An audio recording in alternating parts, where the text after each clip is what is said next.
All right. Well, hello there. Welcome to the podcast a la Deadly Analysis. Tonight, my co host and I intend to feast on the smorgasbord of horror delights laid out before us, thanks to Captain Boyd and Colonel Ives. And that's because we're talking about one of my favorite movies. That's right, just movies, not horror movies. One of my favorite movies ever, and that is the 1999 film Ravenous. Written by Ted Griffin and directed by Antonia Bird, famous for her 1995 film Mad Love. This is just slightly better than Mad Love, I'd like to point out. This film follows the coward Captain John Boyd, who ironically receives a promotion after defeating the enemy command in a battle during the Mexican-American War. But because the general realizes that it was actually an act of cowardice that got him there, John Boyd is given a backhand promotion, essentially, to Fort Spencer, where he is third in command.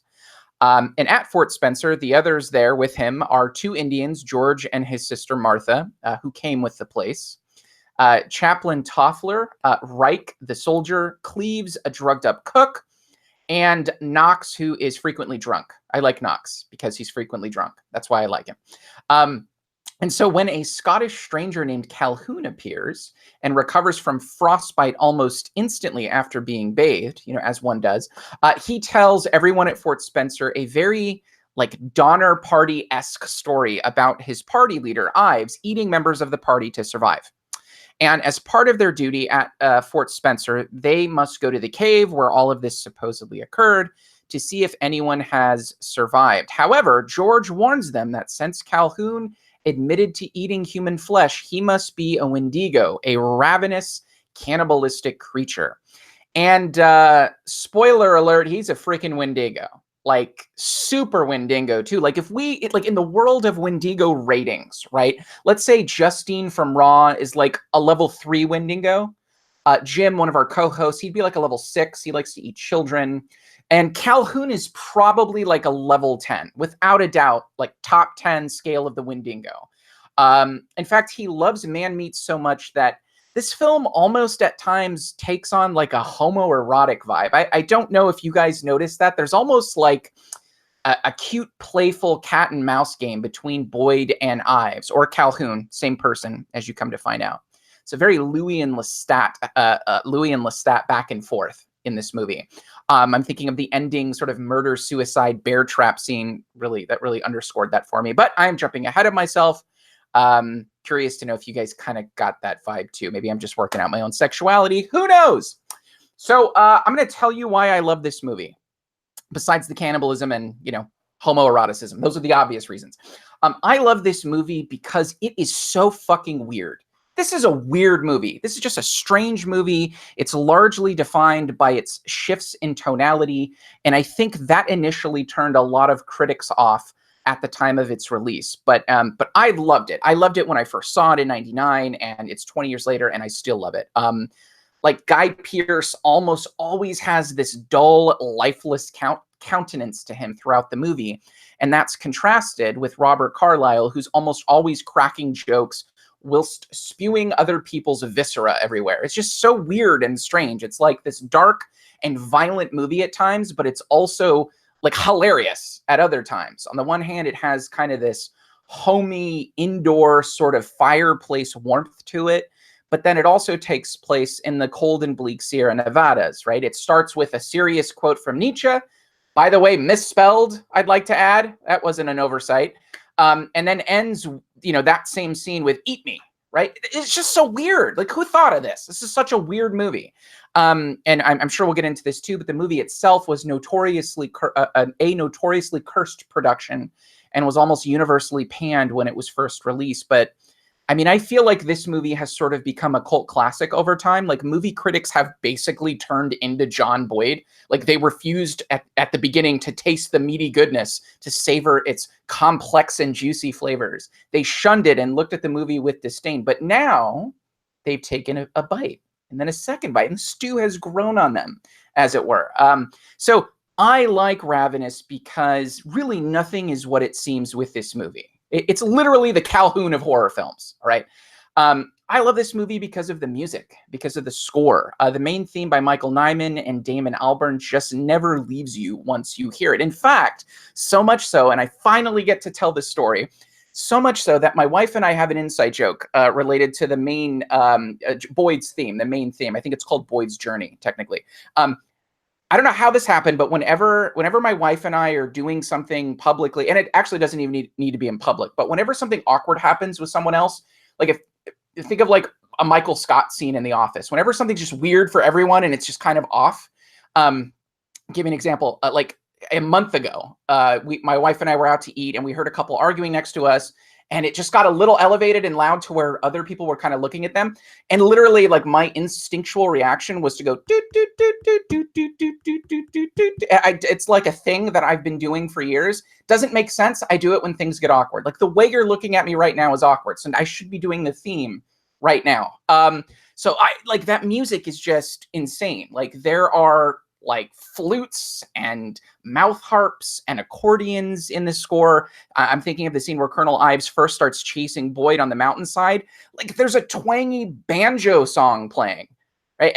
It's just amazing to me. It just underscores the sort of weird ass tonal shifts throughout this entire movie. It's like one moment there's this orchestral tune, and then immediately after it, there's this fiddle-driven maniacal music they probably play at the start of Appalachian orgies in the backwoods. You know what I mean? It's so strange. So I think this is a movie that embraces contradiction, largely. I mean, it's violent, it's brutal, it's taboo. I think it utilizes dread pretty well, but it's also hilarious. It has that rare Evil Dead-like quality to it that, whether purposefully or accidentally, who the hell knows? It sort of just became its own thing. It's probably because it had about 95 directors attached to it. So I think there's this like lightning in the bottle element to Ravenous that I really appreciate, enjoy. It's just so unique. It's my favorite cannibal film within the horror genre. So I have a lot more notes, but I'll just leave that there for now. I'm curious. I'm really curious to know what you guys think of this movie. I've been wanting to talk about it for a really long time. This has been on my list for a while. I doubt all of you will be as excited as I am for this movie. This is one of my all-time favorites, but I just kind of want to pick your brains and see what you guys thought of the movie. So I'll just throw it out there to anybody. I'm here tonight with Ben, Shayra, and then Jim and Garrett at the movies. They're here too. Special in-house, both of them tonight. So what did you guys think of Ravenous? Just I'll open up the floor.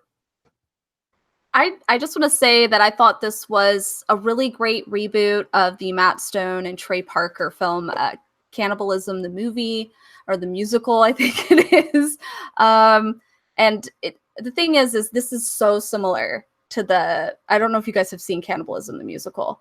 It's such a similar type of thing. Of course, with Matt Stone and Trey Parker, you're going to get something a lot more wacky. This is obviously a lot more of a dramatic film that we watched, but almost the exact story. People out in the mountains, a Western, they are all of a sudden going to eat. It's actually based on a true story, the Cannibalism, the musical. And it also had a lot more violence, funnily enough, in the comedic one. But the thing is, this is comedy too, right? And so I was like, is this just a 90s thing? Did the 90s just think cannibalism was hilarious and they just churned out a bunch of comedy, Western cannibalism? Well, they also made Alive in the 90s too, I think, which I saw as a comedy. I don't know how you guys felt, but yeah. I mean, I guess it depends on perspective. But yeah, I don't know. I think that there was something to the 90s, and there is a very 90s vibe to this film, especially with the particular actors that are in. I see a character that I loved from Stay Tuned. What is his name? Jeffrey Jones, I think is his name. But he was in Stay Tuned, which was a great early 90s horror film that I think everybody forgot about, but I love it. And he was also in Ferris Bueller's Day Off, but that was an 80s movie. But there was still like a very 90s vibe to this film, even though it was supposed to be set in the West, especially with the Napoleon Dynamite kind of music that was playing in the background. So I don't know. It felt comfortable. It felt like home. And I just sat through it like, okay, this is the 90s. I feel like I'm a teenager again. I didn't get to watch a lot of horror in the 90s. So, it's kind of fun to go back and look at these kinds of films and laugh your ass off. It was very funny. I don't know if people laughed as hard as I did, but I was laughing a lot. I agree about I think the 90s assessment there. And I wasn't really 100% sure whether or not to use that as a criticism. You know what I mean? I mean, like, I don't just want to say because it was made within a particular time period that it's worse, but I had trouble with this because I know it's supposed to be like heavily emphasizing atmosphere, even though there is a little bit of a sort of like a schizophrenic kind of like jumping back and forth of themes. It's largely atmospheric, and like they even do go the extra mile to use cannibalism to explore some deeper philosophical themes and maybe some socioeconomic themes. But I mean, that alone, like I don't know, like I had a little bit of trouble getting over how disorganized it felt. You know what I mean? Although I will say that on the positive side of feeling like a very stereotypically 90s movie, I do like that they used cannibalism in this and that it had that feel, because when I think about this in the timeline of comparing this to something like American Psycho, which was supposed to be kind of like set in the 80s, and you have this sort of like peak consumerism, and then maybe you get into the 90s and you start to have that sort of like guilt about that and that self-consciousness, and then that sort of, I think, goes into that idea of consuming oneself, or like consuming what other people have and stealing their life to bolster your own, to bring it to a new level. It's really not about survival for some characters in this movie. It's really about going to the next level. And so, I mean, because you can dig into some of those deeper themes, I think it's good, and especially kind of like it's a time period piece. But also I have that other feeling too, you know what I mean? So it's like I still think I'm on the fence about this, whether or not the kind of like the 90s feel and like the elements that we've talked about so far are like good, or if they sort of hurt it overall. Well, I think you see a lot of the 90s aesthetic in the editing style as well. Those quick edits. There's a rhythm to the editing where almost I was trying to count for a little bit of the film of how long each shot lasts, and in many cases it's like less than 5 seconds before there's a cut.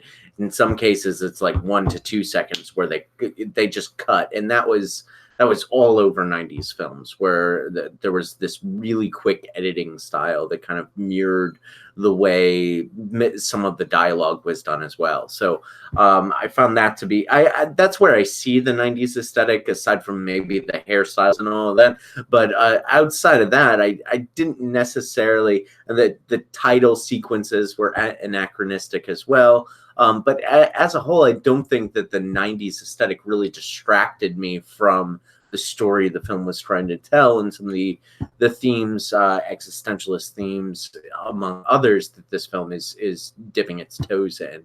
I don't know. What about you, Garrett? Yeah, I want to take some time later on to delve deeper into the explicitly philosophical themes, because I think they're quite rich. But to open things up, Noah, I could have sworn this movie was on my list. I'm very glad to hear that it's actually on yours, because I too love this film.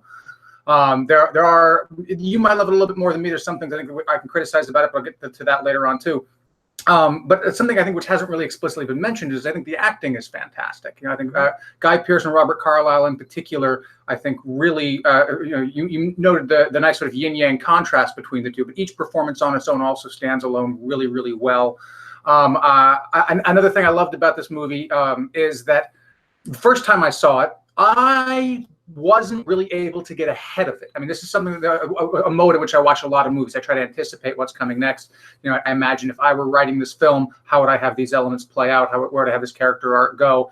And usually, I'm not necessarily right all the time, but I usually have some pretty reasonable guesses. But this is a film where after about the first act or so, I wasn't able to get more than maybe 5 minutes ahead of the film, and I kept trying to figure out where it was going to go, and was pleasantly surprised time and time again that it kept surprising me. And I love being surprised by films, and so this is a film I've come back to several times, and even knowing how it's going to end, I can appreciate how it sets up the various elements in such a way as to stay ahead of its audience, and in that way, I think it's a particularly intelligent film.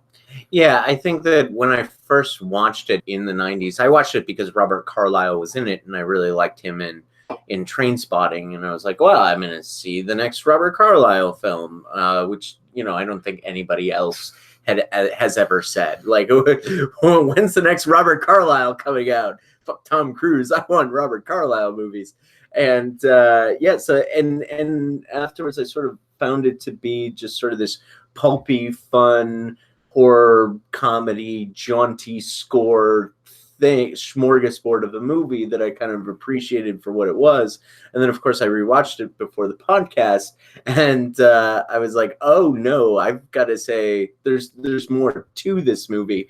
And I'm preparing myself to sort of talk about the philosophical themes of the film, and I noticed that a lot more in the second viewing than I did back in the 90s. Yeah, I'd be curious to pick your brains as to whether you guys. There's a lot of ways we could cut this movie. We'll jump into that, I think, in a few minutes. Like whether this is going to be a meat eating, a vegan thing, a socio-political sort of manifest destiny thing. I'm curious what spin you guys felt was the most forceful piece of this film. But really quickly before we hop into that, because it's so well known how cursed this production was, let me kind of go through like the 30-second version of what happened. So the original director of this movie, I'm gonna butcher his name, but it was a man I think named Milko Manchevsky. Jim, I don't know if you know who that is. You're the guy who knows all the directors. I have no idea who that is. So he apparently he caused a ruckus when he first started filming this. He called the studio and asked them to rent like a luxury car for him and pay all of his parking tickets. The studio refused. They thought he was just too difficult to work with. And like a week before shooting, he submitted alternate storyboards, demanded constant rewrites from the script writer Ted Griffin, which apparently required like weeks and weeks of additional shooting. So. And then to make matters worse, like the first few weeks of actual footage, that when the studio got their hands on it, they thought it was terrible, like just absolutely abysmal. And so it wasn't long before like the studio head flew to the location with a second director, replacement director, which happened to be Home Alone 3's director. I think it's Raja Gosnell. Apparently that person was so bad that the cast and crew went out on strike, didn't want to work with the person at all. And then eventually Robert Carlyle suggested Antonia Bird take over directing duties. He had worked with her on a previous project. So Bird arrived on set and she found like the facilities were terrible. Like she called the working conditions horrible and she defended the first director. And so it was just a process for her to get through this entire movie. Once the film was finalized, the studio continually tampered with the final cut in post-production, adding what Bird called superfluous expository bookend narration. So one of them, for example, was the "Eat Me" scene, the "Eat Me" quote at the beginning. It was kind of a nightmare, right? And then the other thing is, I think we got to think about all the movies that came out in '99 to sort of bury this one. This came out like 2 weeks before The Matrix. Right? Like there were so many good movies in '99 that I feel like this is just cursed all around. And in fact, one of the only movie critics at the time that spoke positively of Ravenous that I could find was actually, of all people, Roger Ebert. He said, and we get the quote, he said, "It's the kind of movie where you savor the texture of the filmmaking, even when the story strays into shapeless gore," which I think is interesting. I think our aesthetics and our not aesthetics. I think our like the way we look at gore and violence in horror movies 20 years ago from today, I think it's changed wildly. And I think that quote sort of shows that, like shapeless gore. I don't know that there's plenty of movies today that have shapeless gore. You know what I mean? I didn't feel like that was a good one. Anyway, yeah, totally cursed production. That's why I think there's so many weird shifts in tonality, different styles. That's why it feels funky. And so this is one of those few movies that I feel like it kind of worked. You know what I mean? You can sort of sense it, but at the end, the product that you get at the end is something that's so weird and funky and unique that for me it worked. This has so much replay value, Ravenous. There's very few horror films that I can just fall asleep to and watch on end. Pontypool, Session 9, thanks to Garrett. I originally hated Session 9, but there's something about the setting. It's movies that all kind of take place in an isolated setting. Actually, that's kind of weird. So Pontypool, Session 9, and Ravenous. So anyway, yeah, lot of crap going on behind the scenes with Ravenous. And on that note, I'm hungry. I just want to recommend a book. I don't know if you guys have read it yet, and I got it because it just recently came out, and it's a fantastic book. And it's great for movie nerds.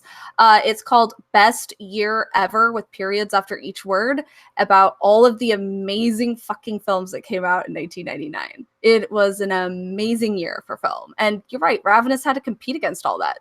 That's really hard to deal with. Like, if you think about all the amazing movies that came out that year, it's no wonder that this one kind of got swept under the rug. But comparing it to movies from other years, maybe we start to notice the awesomeness of it. But when you mentioned 1999, I had to bring up that book. Sorry. Yeah, I think Fight Club came out in 90. Like there were just so many great movies in 99, you know? So terrible time to come out.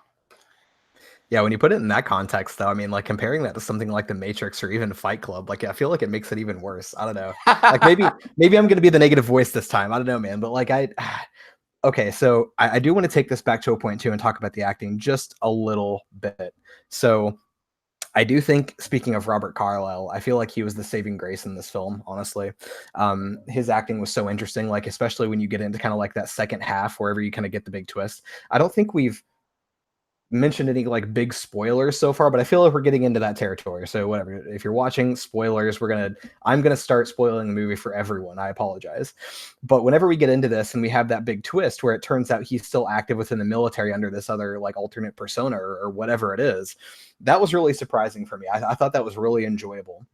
His acting is kind of like the sort of like out of it kind of like weird guy that just went through this big traumatic experience or whatever. Like that was interesting. And I was like, okay, well, as a standalone performance, this seems to fall in line with everything else that I've seen in the movie so far. It's good, but it's about where I would expect it to be, you know, at that point in the storyline compared to all of the other writing and acting that was going on. But after that point, I felt like he really became an interesting sort of villain, if you want to call him a villain in this. I think that's fair. And that I feel like can either make or break a movie when you have like an interesting antagonist. That is really kind of like the one like numero uno factor, I feel like, for a lot of stories for me. Like if they're really taking this sort of like good versus evil, yin versus yang, good guy versus bad guy perspective and like narrative, you know, if you have a shitty bad guy, like it's totally going to fall apart. And I think he did really well in carrying this film from that perspective. And maybe it was partly because of the writing, maybe it was because of his acting, but he was sort of like that core component for me. I mean, if you compare that to Guy Pearce's performance here, maybe it was good, maybe it was quality, but I really felt pretty bored, honestly, by his sort of like storyline here. I don't feel like there was any sort of like growth or transformation in his character. And while his character was pretty interesting, right? I mean, like he had this sort of, you know, any kind of meat is always a last resort. You know, I'm willing to survive and do what it takes to survive, but you know, I'm not gonna like do these things just to overindulge. You know, it's like he has a really interesting sort of moral perspective. And especially if you start pulling Nietzsche into this and you talk about whether, you know, Ives or Boyd are kind of like more like that ideal from like the Nietzschean philosophical perspective, that's kind of cool. But as a character, like he's super boring. And I don't know if anyone else sort of like got that, but yeah, I mean, that I think also kind of like goes back maybe to a confusion and a weakness in the writing. You know, I mean, there's good stuff in there, but it just needed a little more time. I don't know, like maybe a little more time with that like final director, like a little more cohesion in the ideals. But even then, like there's the sort of confusion there, just sort of like muted, I feel like, what could have been some of the best parts of the movie for me. But at least talking, Robert Carlyle was fantastic. I agree with Jim on that. Are you talking specifically like about his muted affect, that he just doesn't, that it like he well like not he necessarily. Okay. Not necessarily, because I feel like if we're going to compare this to other 90s films, and particularly The Matrix, you know, when you think about Neo, I feel like is the stereotypical archetypal sort of like blank mask that people like to use as a hero, because as an audience, it's easy to project ourselves onto that. So if you have that muted affect, and like if you sort of like have a hero that doesn't become sort of like pronounced in any particular elements and they just stay flat, so they're a good screen for personal projection, like that can work. There can still be growth there, and The Matrix is a really good example of that. But in this particular case, there's just literally no transformation from beginning to end for Boyd. He's the same guy throughout the entire movie. A thing happens to him at the beginning, a thing happens to him at the end. He like does this personal sacrifice thing, but I feel like that even that, like, that's not, I don't know. I mean, like, what do you guys think? Is that supposed to be the transformation? Like at the beginning, he's this coward and like sort of gets the blood in his mouth and becomes like a superhero and whatever. And at the end, he's willing to have self-sacrifice. Like, is that the journey for him? Is that his hero's journey? I think he just wanted to snuggle Calhoun. Yeah. Go ahead, Garrett. I gotta disagree, Ben. I think a lot of what we're calling his flat affect is a pretty nuanced portrayal of PTSD. I think that's explicit and very much a decision on the part of both Guy Pearce as an actor and the filmmakers writ large. Obviously, there's a certain amount of melodrama going on, given the nature of the film. But I think it hits that note for me quite nicely. But as far as the arc is concerned, one of the things I find philosophically quite interesting about his character it's an exploration of the precise meaning and commitments of courage. Right. Again, he starts off the story as an abject coward who fails upwards. And there's an explicit monologue in there where Robert Carlyle is saying, "It's not courage to resist me, or to accept my offer. It's not courage to resist me. It's courage to accept me. It's courage to become this sort of Nietzschean Übermensch and to transcend morality." And then, of course, it's his ultimate decision in the final act to fight face to face, head to head. None of this playing dead, accidentally getting behind enemy lines shit. He's going to go toe to toe. He's going to put his life on the line. He's not going to run away like he does in the first act, where he jumps over the cliff rather than fighting Robert Carlyle. The character arc is both characterological in the sense that he's fleshing out and making more robust the character traits that he has. It's damn near Aristotelian in terms of how it is a life affirming and life enriching decision, even though it ultimately costs him his life to become that person. And let me push back.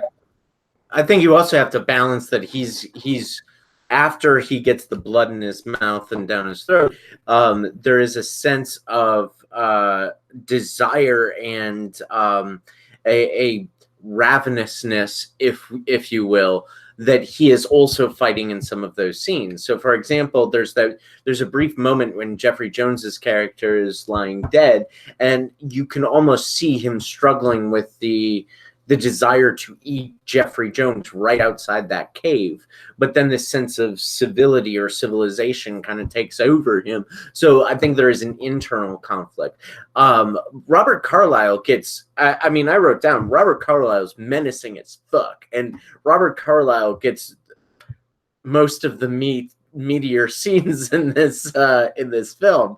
But I think it's Guy Pearce's internal struggle, which is like, it's harder to convey and therefore maybe is easier to miss, but at the same time I still think it's there, and I think that's the protagonist's journey that I find interesting as well.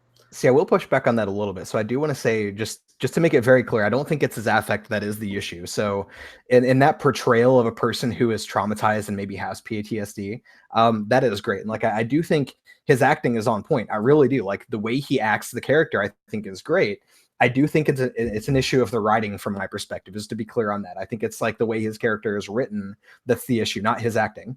But I think I want to push back on that arc a little bit and argue that it is a flat arc, because at the beginning we do see his cowardice. Like, he's making this decision to try and survive and save himself by just laying down. Like, it's a very survivalistic instinct. But after he gets carried behind enemy lines, he's in this pile of bodies, and whenever he gets revitalized, he doesn't make the decision to just run away, which is what the coward would do. No one expects him to be alive. No one's watching him, which is how he gets the drop on everyone in the camp or whatever. He could have easily just run away. He could have been the coward. But instead, he single-handedly takes down everyone in that base and becomes that hero. So, I mean, it is still a little bit of a blurred line. He's being survivalistic, but he has the instinct to rise up and do something greater as well, which is exactly, I think, what we see throughout the entire movie. He's sort of backing off, but then he's also pushing in. It's kind of like he's doing this sort of balancing act the entire time. And like, his character, because of that, isn't surprising. Like, he's at the very end of the movie, he's eating the stew, right? He's eating the stew to survive. And at the very end, he sacrifices himself to take down Colonel Ives, right? So it's like he's doing both things at the beginning and at the end. Like, I don't see any change. Do you think you might be putting too much emphasis on the effects of the stew and the cannibalism, though? Because I think that your reading of the film depends upon the idea that the cannibalism is the thing that motivates him to do the brave things. Is that what you're saying, or are you saying that there's?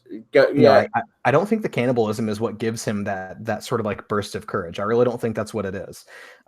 Even at the beginning, I think you could potentially interpret it like that, but I don't think that's the case. I think the cannibalism, just like with the core mythology of the film, sort of revitalizes his body. It heals him. And then that gives him the energy to make the decisions that he would make as a character anyway. Like, obviously, he has that same input. He's eating human flesh, but he's not making the same decisions as Colonel Ives, right? So I mean, there's like clearly a character difference between the two. It's just that he's not making any different kind of a decision at the end of the film that he would have made in the beginning. I don't think. He survives, and then he pushes, and then he survives, and then he pushes. You know, I mean, it's like, and that's cool. Like, I mean, I do think it's an interesting dynamic, especially contrasted with the antagonist of the film. But if it wasn't for that, there would be nothing. Like the entire thing rests upon the distinction between Ives and Boyd. Boyd by himself is nothing. I can see where you're coming from. Like, I can see the fact. I could see you paralleling his behavior in the war with his behavior against Ives. I get that, and that makes sense. I do think that there is a bit more of an arc because he does have to get over his cowardice. He does have to. I think that there is a real character change in Act 3 than in Act 1, but I understand where you're coming from on that score. Do we want to move to some of the more philosophical elements of this, Garrett? Can I just throw down some stuff? You want to go ahead and said. So I just want to throw this out there and go back a little bit to the 90s thing. So back in 1928, King Vidor did a movie called The Crowd, and we see the workspace of the desks and how horrible and mundane our lives are. It was fantastic film work, and the 90s did that over and over and over again. You see this in Office Space. You even see this in The Matrix. And it's this office space, like, why do I have to work this environment? Why do I have to deal with these narcissists? Kind of a film. This is that film. It's just set in a weird thing with cannibalism and wendigos. But the thing is this is an office space drama. It's showing you how your workspace, the people you have to work with, it's a little bit tough. You have to figure out what you're doing and how you fit in. And you end up with a boss that, is not fun to work for. And you have to figure out, like, how you're supposed to deal with the stress of this job and decide if you're going to jump from the building. Are you going to burn the place down? Do you need your red stapler? God damn it, this is horrible. So I feel like it fits so well in with all of the other 90s films, even though it's set in such a different place. It has that work environments suck kind of vibe. And I don't know. I just, for some reason, when you find out that the guy who was trembling and dying in the cold ends up being like I wanted him to have a coffee mug. Like, I know he had stew, but I wanted him to have a coffee mug, honestly. And he was a lot more sinister, obviously, but it had that Office Space vibe for me too. So I never would have compared Ravenous to Office Space. Never in a million years. Like, oh, this is the Joe versus Volcano of cannibal movies. I never would have thought to make that connection. Well, I actually saw comparisons with this movie and Brave Little Toaster, and I have about 35 reasons why, but we'll skip them for now. We'll stick with the Office Space, because that's actually kind of rewriting how I see this movie in my head, because he does kind of get shafted into a job he doesn't want. So yeah, that's interesting. It's kind of funky to think about. Instead of which of my coworkers keeps eating my lunch, it's which of my coworkers will be my lunch. Yeah. Hey, so before we hop into like the philosophical themes of this, I'm just going to ask a really stupid question. Would you eat another person if you had to? Would you eat another person? I think this goes to the vegan first. Yeah, like this goes to the vegan first. How is this before we jump into the philosophical themes? This for me is the entree. The entree. Yes, exactly. Okay. Pun intended. So, okay, let me start with a little personal biography here. I grew up on the story of the Donner Party. I drove through Donner Pass all the time, going up to Tahoe to go skiing. It was something that fascinated me and enthralled me. And obviously, this movie is sort of drawing on that story in a lot of ways, too. I was wondering, I remember there was a made-for-TV movie story out of the Donner Party. And the thing that stuck out to me the most is a scene in which they have to tell a little girl that they're going to kill her dog and eat it. And as a young child, I, of course, had dogs. loved my dogs, and that thought absolutely horrified me. It horrified me more than the prospect of eating another human being. And so, yeah, it naturally had me thinking, like, if I had to, if I was starving to death, would I eat my dog? Would I not kill and eat my dog? Because that was the big difference, right? Whereas the humans, you wait till the humans die and then you eat them. That's pretty horrifying. But when it comes to the animals, you kill them preemptively. And so when people, again, when engaging in the ethics of meat eating and so forth, people will often ask me, would you eat meat if you had to survive and so forth? And the question, I like to turn the question around and ask people, would you eat your pet if you had to survive? Yes. Would you eat another human being if you had to survive? Yes. And so this is the frame. The question isn't so much, are these moral principles universal absolutes? Because I don't really subscribe to that way of moral thinking. But how committed are we to the principles that we claim to hold? The love we have for our family members, be they animal or human, where is that breaking point? How much of this is an actual ethical commitment, and how much of it is simply some sort of a sociological veneer that it's disgusting to eat human flesh, and it's so corrupting that it turns you into an inhuman monster.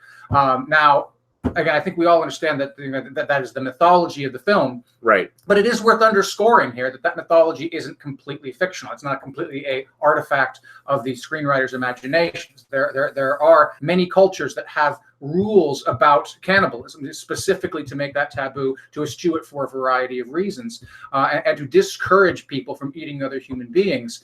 Now, obviously, there's some health reasons. Is it Corvo? Is that the disease I'm thinking of? There's a particular disease of the brain that you can get if you engage in cannibalism. So there are some biological reasons for this. But generally speaking, like most meat-borne diseases, as long as you cook the meat thoroughly enough, it's not really a problem. So that's more of a veneer reason than a deep down reason. Yeah, I think the question here, which situations like this push us to ask, is it the case that we are all just 2 meals away from barbarism? Is civilization itself simply a veneer that we put onto ourselves in order to pretend like we are more moral than we are? It is a challenging and perplexing question. It's a question that brings up issues of both philosophy and anthropology. And Jim was somewhat quick to fire away in his answers, but I do want to put the questions to the rest of you guys. No, I want to put the question to you, though. Yeah, you never answered. Clearly, he would eat a person. Now, I'm taking this as a yes. Jim, watch your arm. That's a long-winded way of saying, Jim, watch your arm. So okay. Yeah, no, and it's okay. Yeah, to answer the question point, like, yes, I would. I would eat an animal, and I would eat a human being if my life literally depended on it. Mm-hmm. But, and again, this is the key turnaround. That for me is a clear transgression of a norm, which normally is a good one. And since most people do not share my norms, most people do eat meat. It is, I think, a in some ways a more interesting question for people who don't have that norm. Well, I do. Yeah. I mean, I am on the sort of vegetarian spectrum as a pescatarian. I only eat fish, no other meat, and I rarely even eat fish. But absolutely, if my life depended on it, and you were already dead, watch your arm. Like, if you were already dead. Can I intervene with this conversation a little bit? Because my daughter, she just downloaded the new expansion for Sims 4, which involves mermaids now. So the characters can be mermaids. And she was trying to put in what the diet of her Sims can be. And she turned to me and she said, is it okay for my mermaid to be a pescatarian? Is that cannibalism? And everyone in the house, we argued for like hours and couldn't figure out. I don't know how it turned into this whole debate thing, but is a mermaid eating a fish? This is you, Garrett. This is you, Garrett. You're the moral philosopher here. Go. Yes. The ethics of mermaid cannibalism. That's a strange thing. Well, I can't claim to know a whole lot about mermaids, but it seems to me that they are, if you will, half fish, half human, or half enchanted fish, half human, something along those lines. It's worth noting that fish are not a species. Fish are a phylum, something like that. I can't remember exactly what they are on the taxonomical scale. But in the same way, a more appropriate question might be something like, would you eat a chimpanzee, which is, in not of your species, but all, in your broad phylum kingdom or what have you. So as long as the mermaid isn't eating another mermaid, it isn't technically cannibalism, I would say. You just argued the exact point my daughter made, and now I feel like she's going to do very well in college. Oh my God, that was her exact argument. She was like, what type of fish is she then? Does that count? But she's actually a mermaid, so only mermaid would be cannibalism, because that would mean that mermaids could eat people then. They could, get the long pork in their diet. There has to be a horror movie out there where mermaids eat people. I mean, there's There no is. way. There is, and it's fantastic, and I need to put it on the list. We need to discuss mermaid It's the cannibalism Lord. It's Lord. musical, it's a musical horror film. What is it? Is it Danish or It's like Swedish or Norwegian or something. Yeah, okay. It's in another language, and it's fucking weird. And there are song and dance numbers, and it's cannibalism. Yep. Well, mermaids eating people. So yeah, it's delightful. Wow. Quality content here on the Deadly Analysis podcast. Are mermaids cannibals? We don't know. They're not necessarily eating mermaids, so it's fine, I guess. Yeah. I would address a question in the chat. Byron asked, why is it okay to eat fish but not other animals? Are they less intelligent or something? No, I still feel a moral repugnance about eating fish. It's just that's where I stopped. I was cutting out a meat per month for when I converted, and I just stopped at fish. In Evansville, it's very difficult to eat at restaurants unless you eat fish. You have somehow managed it, but you're a special person. So that's the answer to that question. But what about you, Noah? You haven't answered this. Are you going to eat another person? If the opportunity arises, happily. I have no problem with it. I don't have any issues with it at all. I don't know why I mean, maybe if I'm confronted with the horror of it, it would dawn on me. But I kind of want to put a spin on this. So Garrett, you brought up the idea of a pet. And I think my instinctive answer would be that I would almost first eat the person and the dog second. And that's kind of weird. I know that breaks some ethical boundaries. So I guess the way I would put it is if my dogs were alive and I had no choice, I was going to die, I'd probably die. I think. I mean, this is obviously me without being in the scenario. Who knows? I'd probably snap and do it. But I'd like to think, if you ask me now, while I'm perfectly healthy and I'm not in that situation, I'd be okay dying. I wouldn't want to take something that has just perfect, sort of perfect sentience to me, something that's so pure and noble and isn't, fucked over by the world and what it does. Like a dog is this pure thing. And I guess I don't see people that same way. I certainly value people, and I'm not a murderer, and I would try to stop someone from being hurt or murdered. I certainly would try and stop someone from eating someone else if they were alive. I want to make that very clear. But I'd almost be more okay eating a dead person than an alive dog. I'd almost opt for that. Any dog or your dog specifically? I mean, any dog. Okay. Yeah, any dog. I mean, I love my dogs because they're my dogs, but honestly, I think I'd just go. Is that weird? I mean, I don't know. Okay, so there's a reality show that is fantastic. I highly suggest it. It's called Alone. I don't know if you guys have seen it, but basically they take people and they put them completely alone. No camera crews. They have their own cameras on them, completely alone up here in Washington state, in an island up there, to fend for themselves, and whoever lasts longest gets a nice chunk of change. And you actually get to see what happens to people. And what's interesting is people will eat anything. They will sleep anywhere. They will shit anywhere. They will do all different kinds of things. But the one thing that has always caused people to drop off the show, either being afraid of being eaten by bears or mountain lions, and then there is the second thing that comes up from the people that don't get afraid of that. And that's just being fucking alone.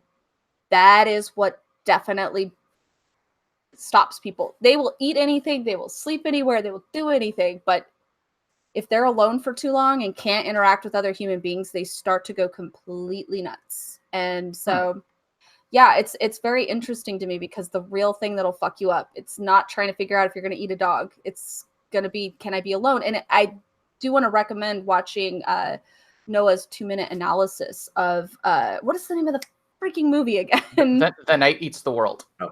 Yes, because that is the perfect movie to watch about this. You will make friends with zombies because you're so alone. Like that's what the film is explaining to you. So yeah, being alone is probably much more of a harder decision or a harder thing to deal with than figuring out if you're going to eat meat. And I would also like to throw out there, my favorite cannibalism movie is Fried Green Tomatoes. Highly recommend that feminist film. And I would eat the fuck out of that bastard to make sure there was not a scrap of evidence left. No problem. That's interesting. But in there too is another good cannibalism story. Yeah, that's really interesting that you mentioned this loneliness piece, though, Shara, because I feel like that's a really core piece of the story that we're looking at here. And the only reason that I think we have sort of relationships building on, whether or not you're going to create more cannibals is the fact that it's explicitly stated it's lonely to be a cannibal, right? So like that's interesting. So why is that? I want to explore that for just 2 seconds. Because I think it goes into the exact reason why we feel like eating meat is potentially morally questionable. And so I feel like by eating another person, you're sort of changing that boundary between like not necessarily species, but self and other, right? The in-group and the out-group. And as people, I think that's exactly why there's this taboo, because we see humans, of course, obviously, this is not surprising, as being different than every other living animal creature on the planet. When you sort of break down that barrier and you start to eat other humans, then obviously that circle restricts. And the only people that you can probably relate to as an in-group are other cannibals. But I think on the veganism scale, you're doing exactly the opposite, right? So you start to recognize the sentience in other species and other animals, and you say, there's really not much difference between the experience, probably. And like, obviously there are cognitive differences. But from a perspective of there is something in this living creature looking out from behind those eyes, feeling things, experiencing things. And because of that, I can't bring myself morally to, consume this creature, like box this creature into a factory farm and produce it and make it live in this small cage just so that I can consume it for a little bit of extra pleasure, right? I think it's the exact same thing, just in the opposite direction. And so, that's probably why I think we find that a little bit creepy, right? Is exactly what you're talking about, Noah, about kind of like that sentience there. We see something in there, and because of that, it seems a little bit wrong to kill that thing and eat it. From a biological perspective, I don't think there's necessarily much difference. So if you're okay with eating an animal, I don't see why you wouldn't be okay with eating a deceased person. But to go ahead and answer the question that we have here, no, I think you guys are gross. I don't think I could ever bring myself to eat another person. It's just too creepy. So, okay, I love this point, Ben, and I also share your point. I want to tie them both together because I think that it's bringing up an interesting connection. So, Cher's point about loneliness. Yeah, we're social animals, just like Aristotle says. And one thing which we might fear more than You're talking about Aristotle, and you just pulled the perfect prop gag in the history of deadly analysis. I mean, all right, talk about Aristotle. I'm sorry. Okay. That was the best prop gag I think I've ever seen on YouTube. All right, go ahead. I'm sorry. Okay. Yeah. Yeah. So, and no one's losing his shit. Okay. Oh, we're done. We're done. No. We've gone to test pattern. Thanks a lot, hear Ben. about Aristotle. Yeah, thanks a lot, Ben. See what you did? God damn it. I feel sorry for the people who just listened because they didn't get to see that. That was brilliant. Okay. Go ahead. What did he say? Yeah. So this is to Cher's point. Aristotle says we're social animals, and one of the things that we fear, even possibly more than death, is isolation, is loneliness, is not being accepted. And so when it comes to something like the morality of what we eat, probably what drives us actually is far less something like our conscience and far more something like simply fitting into an in-group. Most people in Western societies eat meat, but they only eat certain kinds of meat. They eat cows, chickens, and pigs. They don't eat dogs. The prospect of eating a dog horrifies most Western people. It's clearly not a moral distinction. That's clearly something that's sort of socially learned. There isn't some clear moral difference between pigs and dogs, for example. And so, by the same token, if our in-group were to change, if our in-group were to become cannibals, then we would feel much more comfortable shifting that direction. So, a lot of our behavior isn't so much driven by morality or moral psychology, so much as it's driven by belonging. And that's true even for vegans and vegetarians. That it's very common for them to seek out communities. There is a Vegans of Evansville, Indiana Facebook group where people come together and they share recipes and they do potlucks and stuff like that. And they do that because they know they need those social bonds to hold them together within their sort of chosen communal food choices. So yeah, the theme of belonging, the theme of connecting is very much connected to the morality of eating meat. And that's, again, as you mentioned, Ben, quite explicit, this idea of it's lonely to be a cannibal. And so I want to take that notion to the next sort of level with regard to the basic question. The basic question isn't just, would you eat meat if you had to survive? We're at the end of the film now. They don't need to eat human flesh to survive. They have the option of going back to being normal. And Robert Carlyle and Jeffrey Jones are eschewing that decision, and they are embracing the idea of we are now a breed apart. We are no longer like them. We feed on them. We prey on them. That elevates us and diminishes them. That is a decision explicitly that most Westerners make with regard to non-human animals when it comes to eating. They see themselves as a breed apart. They see themselves, morally speaking, above the rest of the animals. And again, I don't necessarily mean to put it to the rest of you guys to answer this question, because again, I don't want to make it seem like I'm judging you or preaching to you or saying you ought to live this way or to live that way. But I want to just goddamn vegans. No, I know where you're going with this. Look, here's the thing. I've shown documentaries to my child about dolphins in coves and how they treat cows. And for a long time, we were vegans for 6 years. It made my daughter very uncomfortable to know these things. She got over it somehow, and it's probably because of culture. It's probably because of the, recipes that are constantly shown on television and the commercials and everything. We are inundated with it. But there is a fun fact about our society. We're not eating as much meat anymore. Like, it's exponentially going down. In fact, it's exponentially going down. And the thing is fossil fuels and animal eating is going to die out. It's going to be not a thing that'll be common in the future. If we last, if the whole entire globe doesn't just burst into flames. But that is where we're going. That is where everything is going, and that's progress. And we can't stall. We can try to stall progress, but it won't happen. We have too much access to information now. So I really don't think it's going to be that common. We've actually been able to start making like baked meats now. So it's probably not going to be as common. And then of course, what is going to happen when we're talking about cannibalism? Would you do that? It's going to go to the point where few decades from now, people are going to look back at how we eat and they're going to be like, what the fuck, you monsters? And we're going to be like, we're old people. We don't give a shit. Probably. We're going to be the Carlyles. We're going to be the Colonel Ives. Yeah. What's the monsters. It's ahistorical to believe that we're not tolerating something right now that our grandchildren will think is monstrous. Yeah. And I mean, right now, we consider some of the thoughts and ideas of people 50 years ago to be monstrous and backwards and ridiculous, especially as they relate to racial relations and sexuality and acceptance of race and sexuality. We consider those the thoughts of people 50 years ago to be monstrous. My suspicion is that 50 years from now, people will consider the way we treat animals to be in the same respect. I completely agree, which is interesting because when I watch Ravenous, there's a sense in which Carlyle tries to embody a kind of progress, the overman, the higher than. I'm going to eat these around me, I'm going to gain strength, and I'm going to become this alpha, this other thing, this sort of alpha predator. There's a sense in which I think Ives thinks of himself as a pioneer, a progress pushing forward, and it may just be because he's a Wendigo, and that's sort of his nature at this point. But the reality seems to be like in our world, in the world we actually live in, progress is the reverse. Progress is going to be looking back on those who ate meat and seeing that as a negative thing. I find that to be very interesting.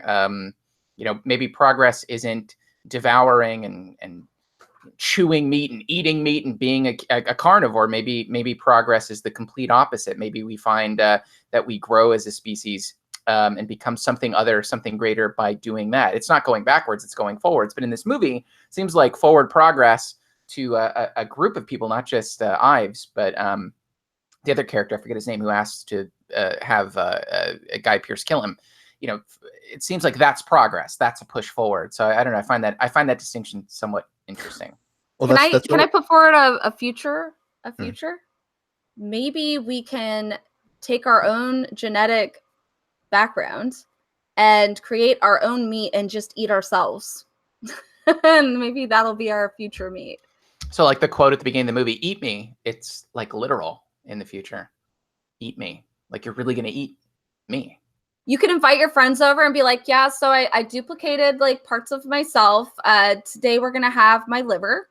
So I hope all of you guys can enjoy all my liver. There is a horror movie about this. There is a horror movie about this. Damn, yes. I thought I was interesting. Okay, I don't recall the name. Maybe you guys will. Really quickly, it's set in the future, some sort of dystopian future where celebrities like sell their meat to people. They sell like flesh to people, like people that are obsessed with celebrity will buy meat from Keanu Reeves people. is the most expensive right now.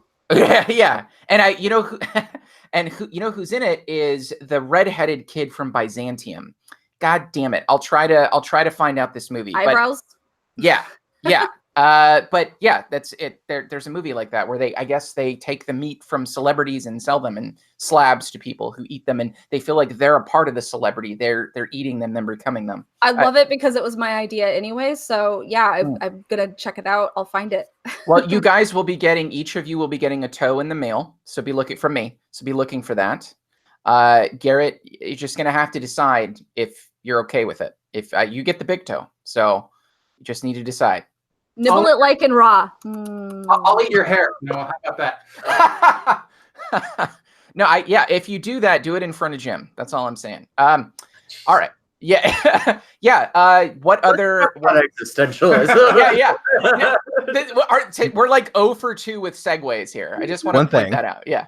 One thing. I'll segue back into the point that we were talking about before. Right. About the toes. I do think that consent, if animals could consent to themselves being eaten, I do think that would make a little bit of a difference. That's a little bit beside the point. Anyway, talking about the Overman thing. So I do think that there's a little bit of one other additional layer here that I just want to point out. I think it's worth noting that, of course, I think whenever we talk about that and maybe ponder that ideal of the thing that we're going to think about stereotypically or like archetypically is going to be Colonel Ives' character. But from my own interpretation, I really do feel like that's kind of like the sort of like the Ayn Rand bastardization of Nietzschean philosophy. I think it's in his perspective, it's a little more excess. You know what I mean? It's taking it to an extent that doesn't really make sense within the framework. If we're really going to think about what Nietzsche might have meant by the Overman, I think that's going to be a little bit more closely related to the character of Boyd. And this is the one element of praise that I'll give the writing for this character is that throughout the entire story, we don't see the norms and the morals stopping him from protecting his own survival. He says meat is a last resort, but I'll be damned if he's not okay with eating someone's leg if it means surviving. You know what I mean? So it's like he's not an absolutist. He's not, kowtowing to these moral ideals, just because, like, he really gives this consideration. And when it really comes down to it, he is willing to sort of supersede or supervene those ideals to make sure that he's able to survive as a person. He eats whatever his name, like the guy that was supposed to be like the soldier character, he eats his leg, he eats the stew at the ending. And he uses that strength to survive and sort of like maybe potentially for what you might consider the greater good. And so if we're going to think about what really progress might mean and what the Overman might be, I think it's something like that, where it's like you recognize the ideals for what they are, you recognize their utility, And then by recognizing them in their full value, you also understand when it's probably a good idea to abandon those ideals and move forward, situationally speaking. Shout out Just to throw that out there. The actor who played the soldier was Neil McDonough, and I think he's a really good actor and who deserves some recognition. Somewhat disappointed that his role was cut short in this film for that reason. But to your point, Ben, yeah, I think you're right. That one simple read of this could be as sort of the shallow version of the Nietzschean overman who's just willing to do whatever just because he can. And I think that's definitely a misreading, but a fairly common one. And I like your analysis of Boyd as being more of a Nietzschean hero. It's worth noting that for much of the film, he's explicitly resisting orders. He's explicitly not doing what other people tell him to do. He capitulates sometimes, but he's not a good soldier in that respect. He doesn't follow orders, and that's something, again, I think that Nietzsche would admire and recognize. All right, so that's all I had there. If we want to go into existentialism now. I just want to throw out, you're absolutely right, Garrett, and that's actually something that Daniel pointed out when we were watching it, is that's part of being a proper soldier, actually, is being able to say no. That is, a lot of people have this idea that a soldier is supposed to just fall in line all the time, but you actually do have an important role as a soldier to be able to say no when something goes against what we're allowed to do. And that is what differentiates certain governments from fascist governments, right? When you have a government where you can say, no, we're not going to just eat people. That's not okay. I'm not going to take that as an order. But I will say that part of what he used as a way to control that situation was by gaslighting him and making it seem like he's the crazy person, that he's the person harming others, that he's the person that is causing danger. And this actually happened in the movie Gaslighting, or Gaslight. That this is actually a term that came from that movie. Is this idea that the praised narcissist is going to make you seem crazy, make you seem like the monster, make you seem like, and in a way, I guess he was a monster because, after the situation of dealing with this guy, he became a bit of a monster, but it was someone who's a more experienced monster using that as a way to make the new monster look crazier, if that makes any sense. And so I think that's why that song and dance between the two of them, that sexual tension almost, it just vibrated throughout the film, because this is what happens when you have experience and not experience, right? You are lost in this situation. You don't know what's going on, and you're just now learning about this stuff, and someone who's experienced can make you look like the bad guy. And that happens in real life every day in all different kinds of relationships. So where someone who's more experienced might hurt and harm you or make you look like the bad guy or the monster. I want to quickly throw this out there because I want to bring it back to what Noah said earlier on about the homosexual undertones. The similarities between cannibalism, and then again the sense of doing something that corrupts you, makes you subhuman, makes you like an animal, and a common demonization of homosexuals. This is something that corrupts you, that makes you subhuman, should not be missed. And I think it's interesting, again, with existentialism in mind, one of the explicit themes of existentialism was precisely sort of to overturn those kind of received views about sexuality, about what proper sexuality is. I would not be surprised if Jean-Paul Sartre said a thing or two about cannibalism somewhere, but I don't know off the top of my head if he ever did. But it's the parallels between the rules about what we eat and the rules about what we fuck are certainly, I think, present in this film and not lost on existentialist thought in general. That actually brings me to something a comedian, or probably many comedians, have brought up. For some reason in our culture, it's okay to kill and eat an animal, but if you fuck it, that's wrong. What the? That is the most ridiculous thing I've ever heard of in my whole life. Clearly, you've never been to Scotland, so that's all I'm saying. That's all I'm saying. We're going to check the analytics for this video, and our Scotland viewership is going to go straight down. I was looking up Jean-Paul Sartre and cannibalism. There's a lot to dig through, so I don't have much to offer there. Yeah, look, all I'm going to say is this. There's a lot of puffs of a cigarette in this movie, more than normal. That's all I'm saying. A lot of scenes with that. You know what I mean? Are you saying smoking is somewhat homoerotic? Okay, when you say that way next to Garrett, yes. Yes. Oh yeah. I know where this is going. I've seen this movie a couple of times. I just really quickly, like, we'll stay on the theme of existentialism, but I really liked Ben's idea of Boyd being kind of the picture of a kind of overman, of overcoming, of transcending his own values. Because you're right, the cheap way, I think Garrett said this, like the lazy way, the cheap way to look at this would be, well, clearly Robert Carlyle's character has overcome, and there's even that scene where he talks about morality. Remember that? Morality. It's the easy way to do that. But why is the overman, why are those characters always portrayed as villains? There's a real, like, myopic sort of understanding, I think, with that sort of philosophy. And to look at Boyd as the person who stays in line with his values until it becomes necessary not to is a really interesting way to look at this. And I had not thought of that. So that really is something I'm going to chew on. No pun it. Jesus, that was completely accidental.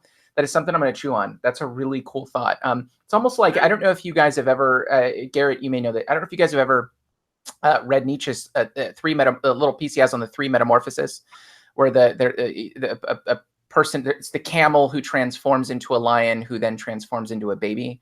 But Boyd strikes me as kind of the camel. He strikes me as someone who's burdened. In the context of Nietzsche, I think it's a religious kind of burden. It's not a kind of ethical burden in anywhere near the world of cannibalism or eating meat. But we could use that and say this is someone who clearly is burdened. He's burdened with, hey, just give in. It's going to make you better. Just give in. This isn't hard. Give in. He's burdened with an internal struggle of sorts. And I think by the end of the movie becomes a kind of lion. I think that last step of becoming a baby is something that's completely separate. Sort of looking at the world differently, creating your own values writ large, like starting over is essentially how that would be looked at. But I think Boyd is somewhere between a camel and a lion in this movie. I'm really going to think about that after this now. So kudos to Ben for making me chew on that. That's a really cool idea. I just didn't even think of that. I had the sophomoric idea of looking at Robert Carlyle as the overman. Clearly this is the overman, morality, that kind of thing. But there's this horrifying part of the film. There's a horrifying line in this film that really fucking resonated with me, and it's only because of what's going on today. So yeah, I'm going to get political for 2 seconds. There was a line that he said about how they're all going to come together. There's going to be people coming through here, moving out to this area, and we'll organize it in a way. We would never split up families. We will not split up families. We're going to figure out our food, but we're never going to split up families. And I was like, oh my God, this monster is more moral than we are right now. And it hurt. It hurt every fiber of every part of my being that this cannibalistic Wendigo guy is more moral than us today. And I don't know. I felt like 20 years later, it was trying to stab us in the gut. And I felt like that was the most horrific part of the whole film. It actually hurt when I heard him say those words. So, yeah. I didn't catch that, Shayra. I think that's a good get. And same Ben. Noah's been. I like your interpretation of Boyd as the Ubermensch.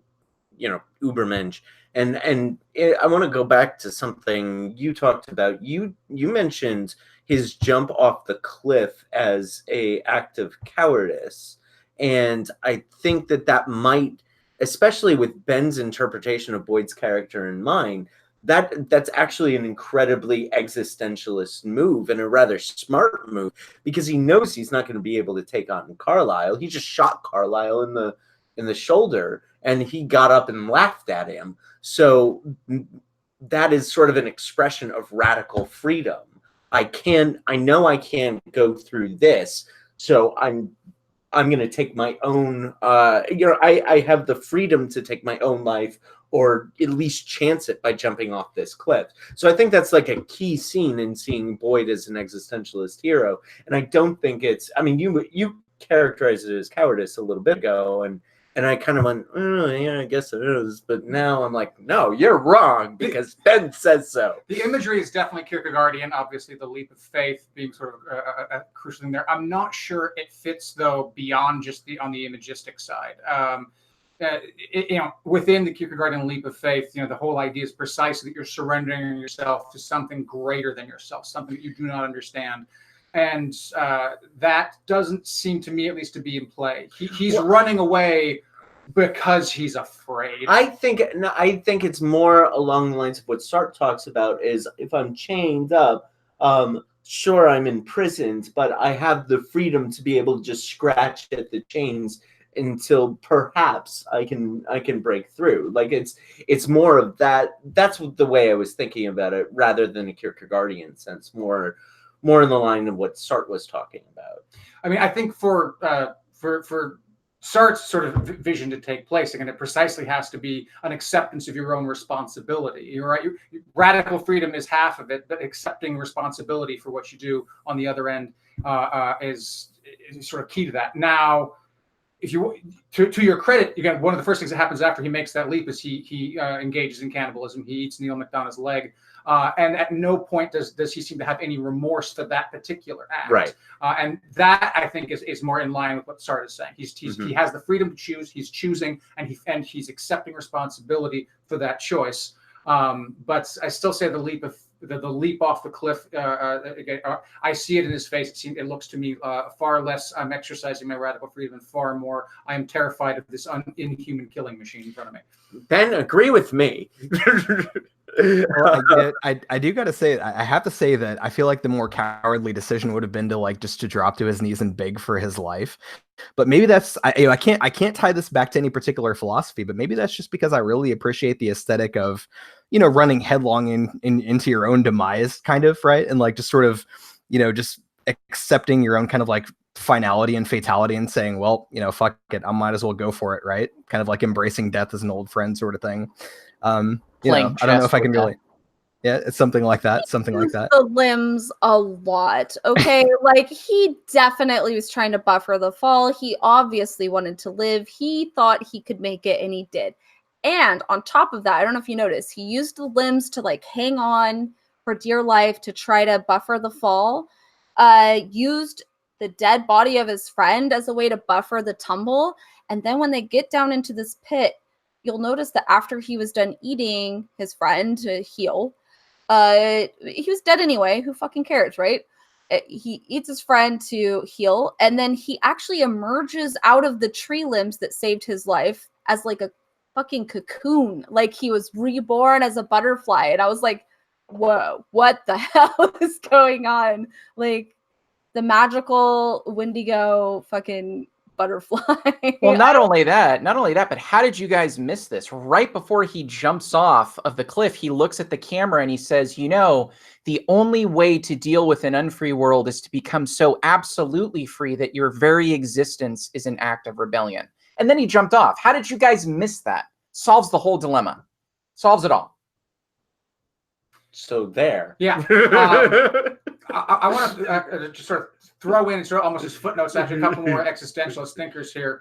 Harkening back to our earlier conversation about veganism, Maurice Merleau-Ponty has an interesting place in which he thinks the line is drawn for the morality of eating animals, and it's whether or not they have faces. Sort of his construct basically is anything with a face can look back at us. And when someone or something looks back at you, you become conscious of your own selfness. You see the contrast between self and other reflected there, and that's the origin of conscience, and the origin of the sense of I am being looked at as an agent, I am being judged, and therefore what I do can be assessed morally speaking. So something that has a face can do that to you, whereas something that lacks a face cannot. So there's a slightly more obscure existentialist approach to the veganism issue. And I think that's also why I at least get more queasy about like pigs on spits when it's the full pig. Don't make fun of Filipino people. My daughter's at a Filipino party right now, and they literally are roasting an entire pig. I'm just saying. I'm just joking with you. Those are two different things. I'm just joking with you, but literally my daughter just sent me a picture of the barbecue she's at, and there's a literal pig on a spit right now.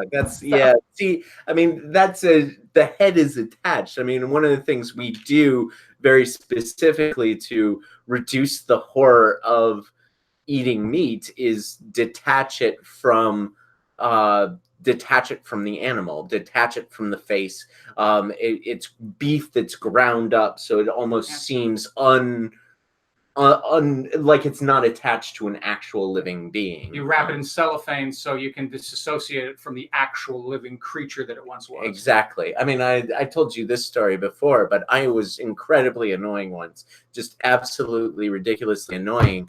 We got a big what do they come in? Buckets of KFC, and I rebuilt the chicken out of what was there. And Jim, that's pretty fucked up, buddy. I love that, but that's pretty messed up. You are the most fucked up of all of us. You win. Yay! All right. Well, I have a. Did you start singing Sledgehammer while you did that? Sledgehammer. Look at this thing. Boom. Yeah. Oh my God! If there is a hell, we are all going to it. Never take me to fried chicken with you. That's can I say one thing real quick about this? You're totally right, and I kind of have a real world example for me. So I'm a meat eater. It's only because I'm weak. The ethics of it, I won't get into. I agree with the ethics of veganism. I am just weak as fuck, and I'm an idiot. And I that's the way I look at it, right? So, I've had pork all my life. I was watching an episode of Anthony Bourdain, No Reservations. Love that show. And there was this one place, I forget where it is now, but it was a tribe out in like the middle of the jungle that basically invited him to eat like a pig on a spit, like where rotates and all that crap. But they wanted him to kill the pig. Like it was their thing. It was their custom. He kills the pig. He had no problem doing it. Well, I should say he got very drunk first, so maybe he did have a problem doing it. You can watch the episode online, but I remember watching it with my wife, and he has a very philosophical, he says some things about killing animals, and basically that he's so, like, something to the effect of, I've seen enough in this world that this does nothing to me. And he says something like that, and then he stabs the pig in the heart, and you can hear it screaming. And you don't see it, you just see Anthony Bourdain thrusting this spear into the heart of this pig. And I lost my shit. I was so upset by that. It bothered me to no end. I mean, it really affected me. I've never forgotten it. And I thought to myself, I'm the same person who'll go to the grocery store tomorrow and pick up a bunch of pork and bacon and all, like, without thinking twice. So I think you're right. There is something to be said with, detaching in the way that we do, because I've been eating that all my life in that little one scene, and you're not even seeing it. You're just hearing the death of a pig. You're hearing it squeal in pain, and it's never left me. It bothers me to this day. And I think it has something to do with what you were describing. Well, even the way cannibalism is portrayed in this film, it's still detached. Like, you don't, except for that scene in the pit, you very rarely get to see faces of those who are being eaten. Yeah, it's stew. It's stew, right? Stew, or it's just like a piece of meat, and we're given to understand that it came from a the only thing that they portrayed as disgusting, and I think this goes back to, I know this is going to end up being a show we do with Garrett about Texas Chainsaw Massacre being about veganism, honestly, but the only disgusted part of the film, the only point where he pukes, is when just meat was put in front of him. That grossed him out. Yeah. Right.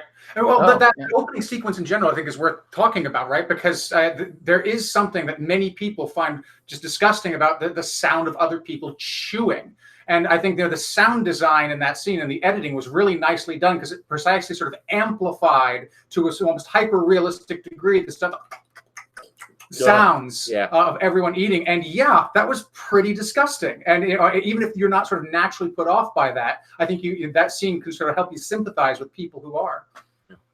Ben, what were you gonna say? You had your. Well, I gotta say, I am one of those people. Like, if I hear people chewing too loudly, it tends to get under my skin, and I can't stop thinking about it, and I can't not hear it. So yeah, I definitely understand that. But Says the guy who was chewing meat by his mic.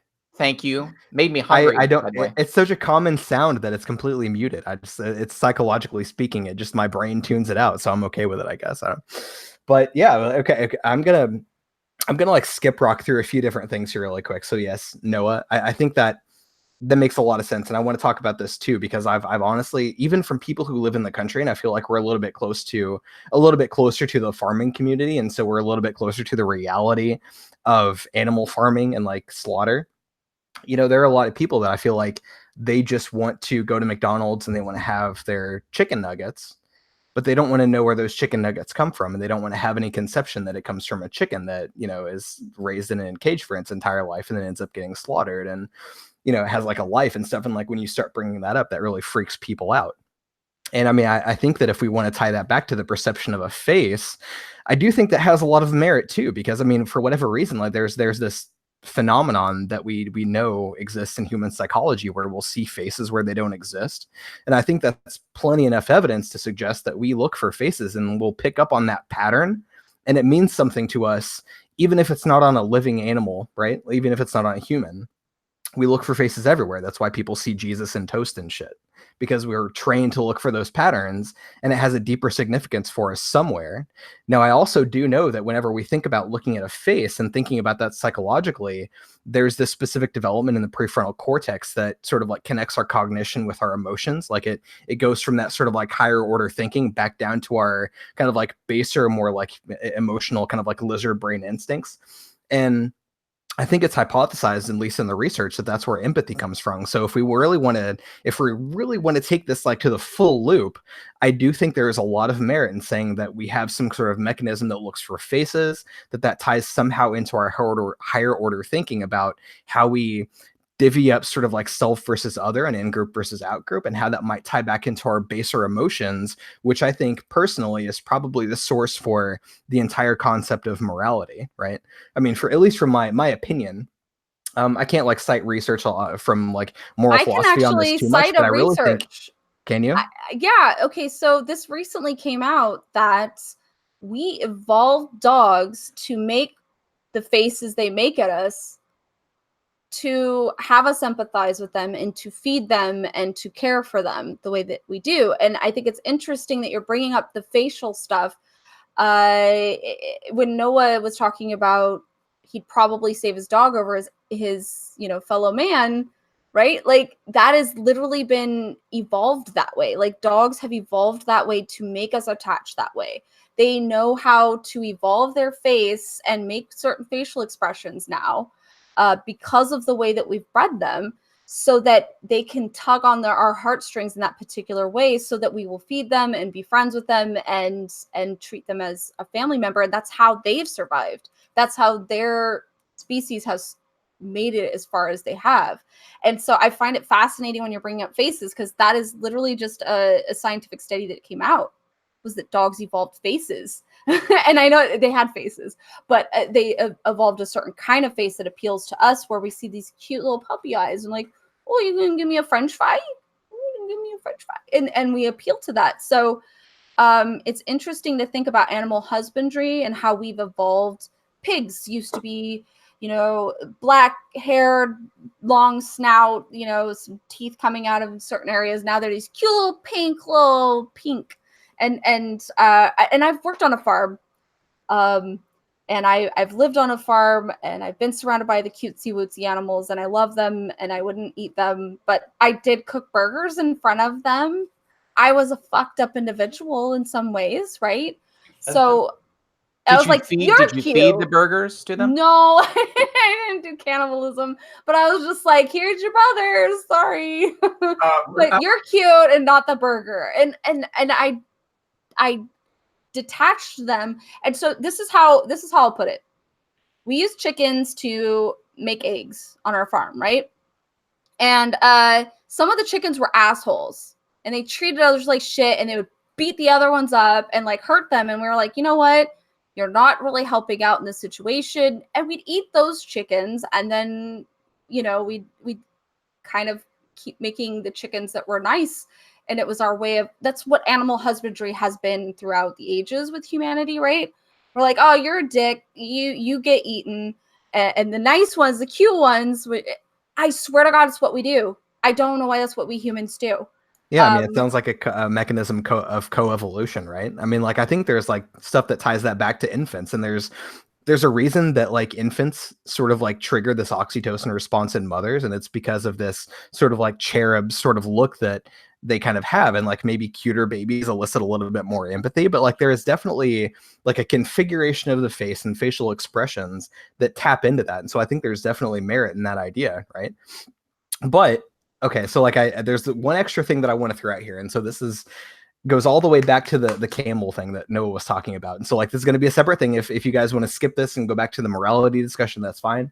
But I want to go back into this because the topic of burden and of giving into the burden and of the religious shit that comes up in this film, you know, I think there's this huge, rich sort of vein for conversation there. And I would really regret it if we didn't at least bring that up at least one time. And like, anyway, so I love the imagery that we have here, and the fact that one Native American person draws direct attention to the fact that our like number one sort of like Western kind of like one of the main beliefs, and I won't call it a superstition, but it's a religious belief, that if we eat the body and drink the blood of this Jewish man that lived 2,000 years ago, we will literally obtain immortality. You know what I mean? So it's like it's sort of ingrained within this like mainline stream of thought in Western sort of like white people, like predominant at least, but like globally, like, I mean, it's pretty big. Like when you think about Catholicism, they literally believe that there's this miracle that occurs in this sort of transfiguration whenever they take communion, that the materials that they consume literally transform into the body of Christ, and they consume these with the belief that that sort of affirms their faith, and they're taking in Christ, and that sort of like, I don't know, like guarantees their salvation or something. I don't know. Maybe I'm a little fuzzy on the details. It's the doctrine of transubstantiation. Substantiation, yeah. Substantiation, yeah, sorry. Transubstantiation. Lapsed Catholic. What's that? Nothing at all. Nothing at all. Did you call me a lapsed Catholic? Yeah, they literally believe that the bread literally transforms into the flesh. Yeah. Yeah, exactly. So if you think about this, and please feel free to jump back into this in just 1 second, but if you think about this and the fact that Colonel Ives, right?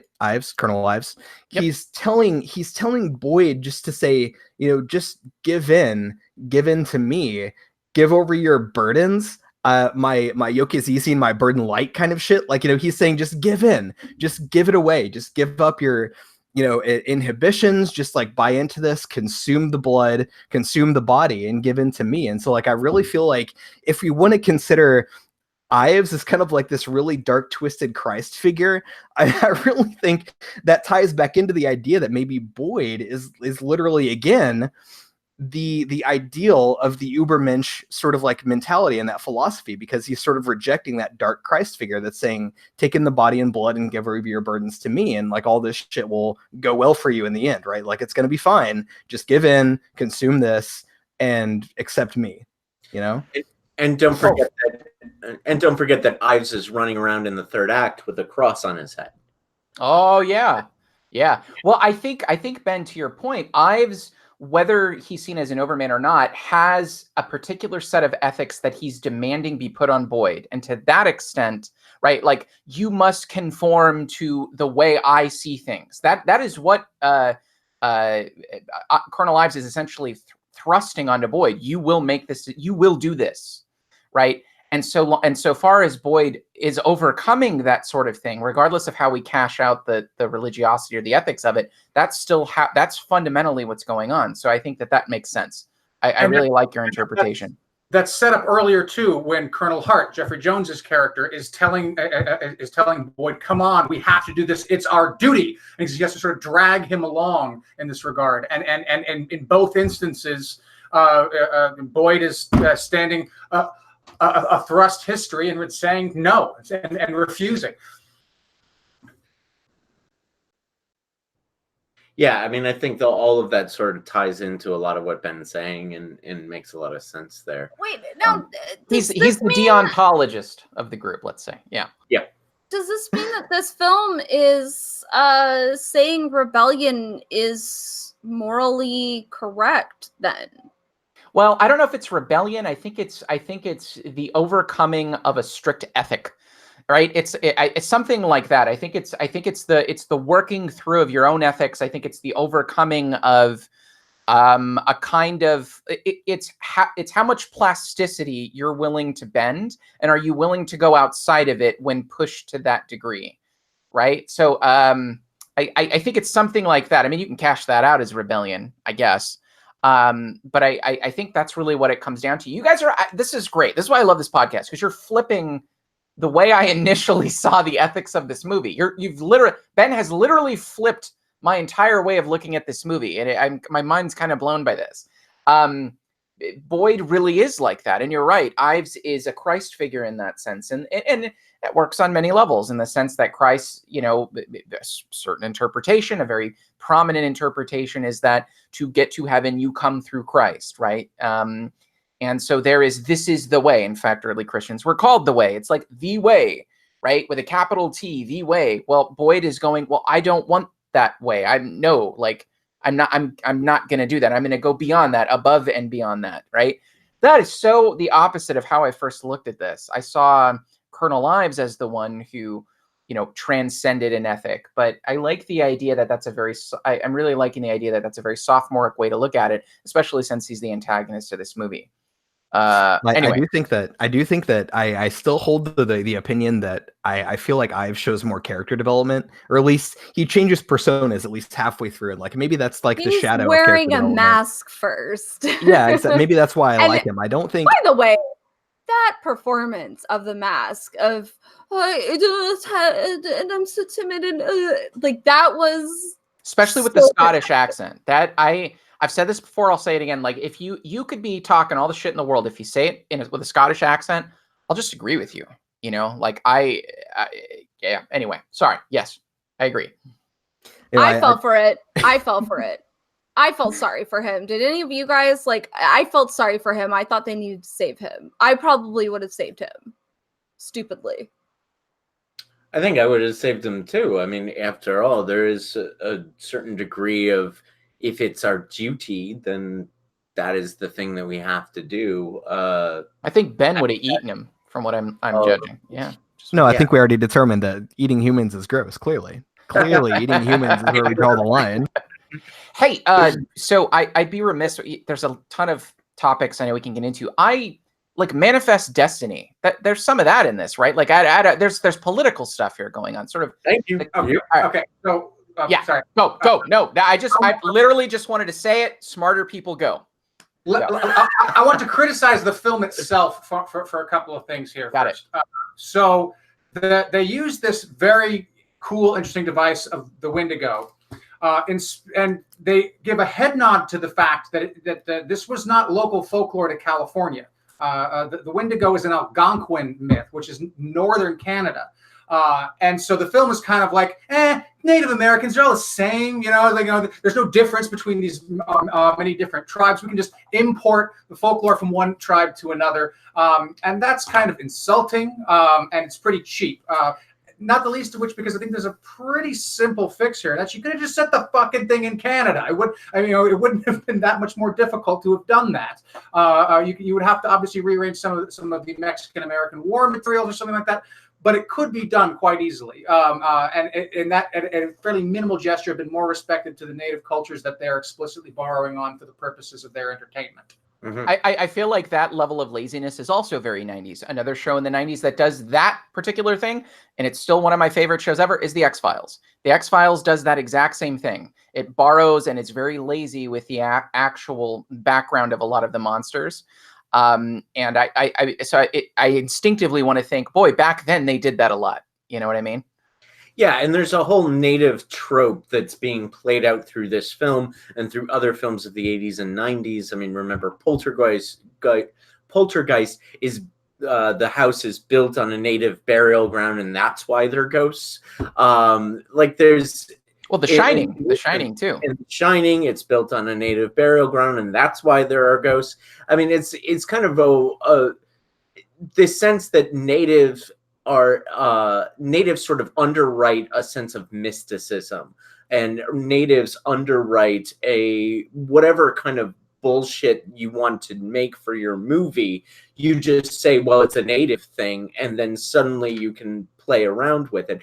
That's demeaning to native tribes, native history, and it's sort of using native folklore as a plot device rather than sort of respecting native traditions. And in that sense, I'm along the same lines as you are, Garrett, when I'm not necessarily comfortable with how the natives are treated in this film. Many of them don't have much agency. The male native character is killed off rather quickly. The female native character doesn't have much agency. Her job there is just to sort of spout off some native mystical exposition in order to sort of underwrite the, oh yeah, eating people gives you superpowers bullshit. And they're both given Western names rather than more Oh traditional. yeah, that's a good point.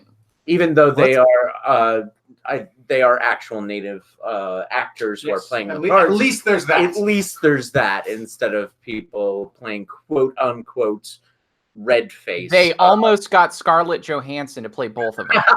That's all I'm saying. It's gonna be Scarlett Johansson or Emma Stone, one of the two.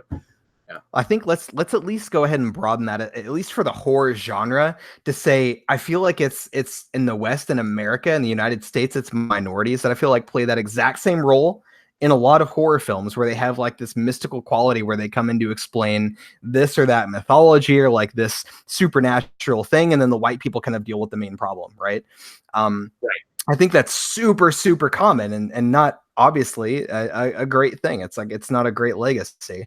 And honestly, I feel like I want to take this back. As I was doing my research for this podcast, I read a review on RogerEbert.com, and I feel like they referred to these people as Indians. And I feel like that's really fucked up, because like we learned as Europeans coming to this land almost immediately that these were not people from India. And yet we still continue to this day to call them Indians. And like, that's really fucked up. But even like if we call them Native Americans, I feel like that's still like American centric, and it might be a little more appropriate to call them like First Nations. I don't know, like to refer to these people as like, you know, these different tribes, because that at least gives the idea that we're not talking about a homogeneous group with homogeneous ideologies and homogeneous mythologies, which goes into exactly the problem that we're talking about here. But if I could just for 2 seconds bitch about this review on RogerEbert.com, they literally go through the entire cast and say, we have this person playing this character who does this, and this person playing this character who does this, and then some Indians. I mean, that is literally the quote. That is literally the quote. I don't know if it's Ebert who wrote this, but it's on that website. I encourage you to go check this out. And it really bothers me about this movie. Like, that's one of the main criticisms. I was going to save this until my like outro or whatever, but man, that's messed up. And I really hope we start to see that disappear from horror movies moving forward. I really do. Yeah. But there's no excuse for this shit. There's no excuse for this shit, because there were plenty of films that were coming out in the 90s that were very, very much understanding of colonialism. And even if they were kind of wonky and weird and crazy like this one, think of Dead Man, where you had actual people who were native, and they were portraying normal characters, not like weird mystical woo, and they're just hanging out with people and experiencing life, and maybe trying to give some advice to some of the dumbass characters that they're dealing with. But I was going to ask, Shayra mentioned one, but I was going to ask on that note, are there any in the 90s that you think do this well?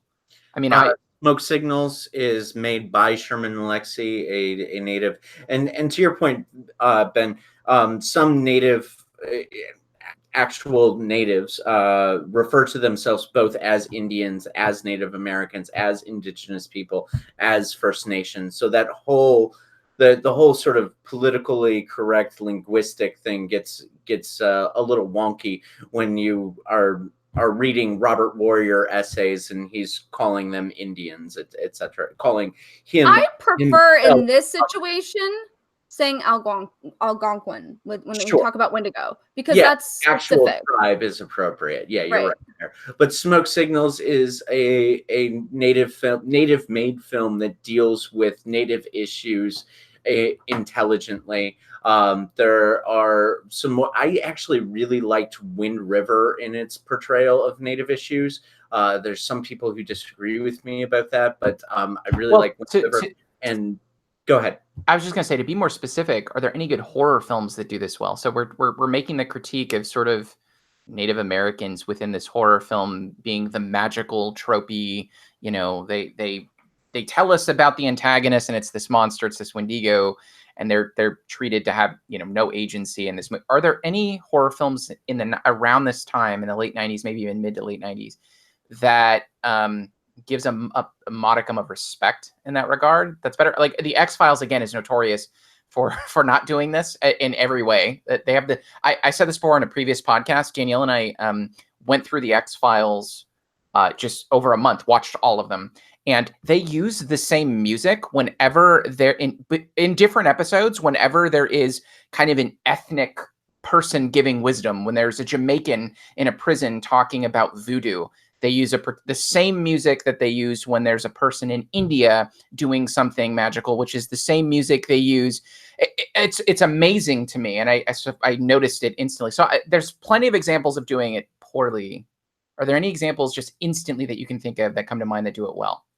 Well, I think the best horror films that the horror films that do it well are the ones that don't deploy this trope, right? So it would be the horror films that don't need a native person to you know, exposit mysticism. Those would be the examples that I would go to, because what we're talking about here is a negative trope. So the good films are the ones. It's just the removal of it, where it's it's non-existent. Okay. Well, hold on. One thing. But is Pet Cemetery in the poo-poo place? Because we don't actually have, you know, Native Americans involved. They just use their land to do the stupid stuff that causes all the problems. Yeah, I mean, I think even the mention of native cultures as sort of a cover for this is an example of deploying the trope. Now, certainly, Pet Cemetery is less guilty of it than this film, and less guilty of it than Poltergeist, and less guilty of it than Shining, although Shining is sort of just a throwaway line. In any case, I think actually, you know, since you did a great video on horror film father figures, I think an even longer video could be made of all of the films that mention Native Americans as sort of a cover for their mysticism. You've been doing some research. Yeah. I just did some quick Googling. I couldn't find any films that I could personally vouch for. There are several films which seem like they might do this, but they very well just might do it terribly as well. So I don't want to mention anything in particular. But something which does come to mind, it's not a 90s film. It's not even technically a film either. It's a TV show. But no, I believe you watched The Terror, which... oh, yeah. Yeah, definitely. I mean, again, I would want to consult with people who know more about Native American issues than me on their opinions on this before fully vouching it. But that would be someplace where I would want to explore, because it seems to me like the Native peoples are treated with more respect. And valued, and they have lots of autonomy, and they play crucial parts in the narrative that aren't simply plot devices. Yeah, and I think in that show, in a large part, a lot of it is a lesson, like not listening, not understand. Yeah, so I agree with you. I can recommend a few books as well. There's Ceremony and The Trickster of Liberty. Those are two books that are they're not really horror books, but they kind of deal with Native mysticism, and they're written by actual Native authors. And so in that sense, there's more authenticity there. And instead of sort of white people, you know, taking Native issues and sort of glomming them onto their kind of mystical plot line, this is something that has a little bit more authenticity. Those are two books that I remember liking quite a bit. So I'm not sure if you've seen this, and I'm going to recommend it to everybody. There's a documentary called Real Engine, where the real is REEL. I highly recommend it if you want to find out about how Hollywood has completely tried to adjust what it is to be a Native American and how a lot of people have fought against it, and it's really, really awesome stuff. So In conclusion, we will not be accepting the Oscar for The Godfather. In conclusion, just want to say that out there. Go ahead, Ben. Also, Well, I do want to say, oh, sorry. I do want to say that like our co-host Antonio too, like I know that he at least seems to be learned, erudite, whatever you want to say, on the politics and like histories of at least Central American or like North American, like Mexican first tribes. And so I feel like he would be really interesting to bring in on some of like these kind of issues too. And it's a shame he hasn't had time to join us. But I do want to say too, just a point on the point of exclusion. I want to bring this back to our discussion of a girl walks home alone at night. So whenever we're talking about the sort of solution to the lack of feminist perspectives in Hollywood, not necessarily being the exclusion of certain stereotypes, but the presence of literal female directors putting forward their artistic visions and putting forward those perspectives to make them present in a genuine way. I think that seems to be the solution, right? Like, and I don't think there are any examples of Native American directors in horror in the 90s putting forward that together. Are there? Sherman Alexie is a Native filmmaker who's The Business of Fancy Dancing and Smoke Signals were two of his films in the 90s. And I don't know what he's done recently. I haven't necessarily followed him. But yes, Sherman Alexie is a film director who dips his toes in these kinds of issues.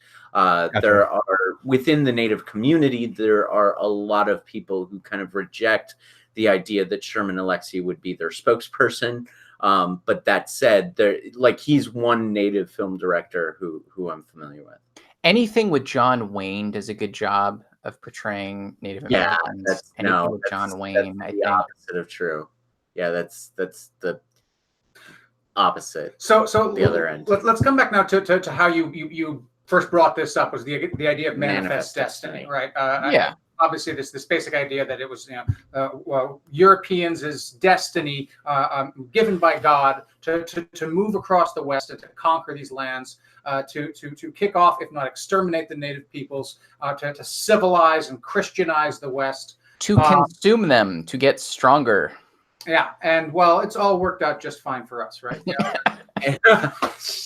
That's also the opposite of true. But again, the similarity there, right? Again, the idea that this is our destiny, that we are superior to these people. And on the one hand, it's the cannibals who are superior to the human beings they're preying on, and then on the sort of extended metaphor, it is the Europeans that are superior to the First Nations, to the native peoples, and they can do what they want with them. They can use them and they can consume them because they are beneath them.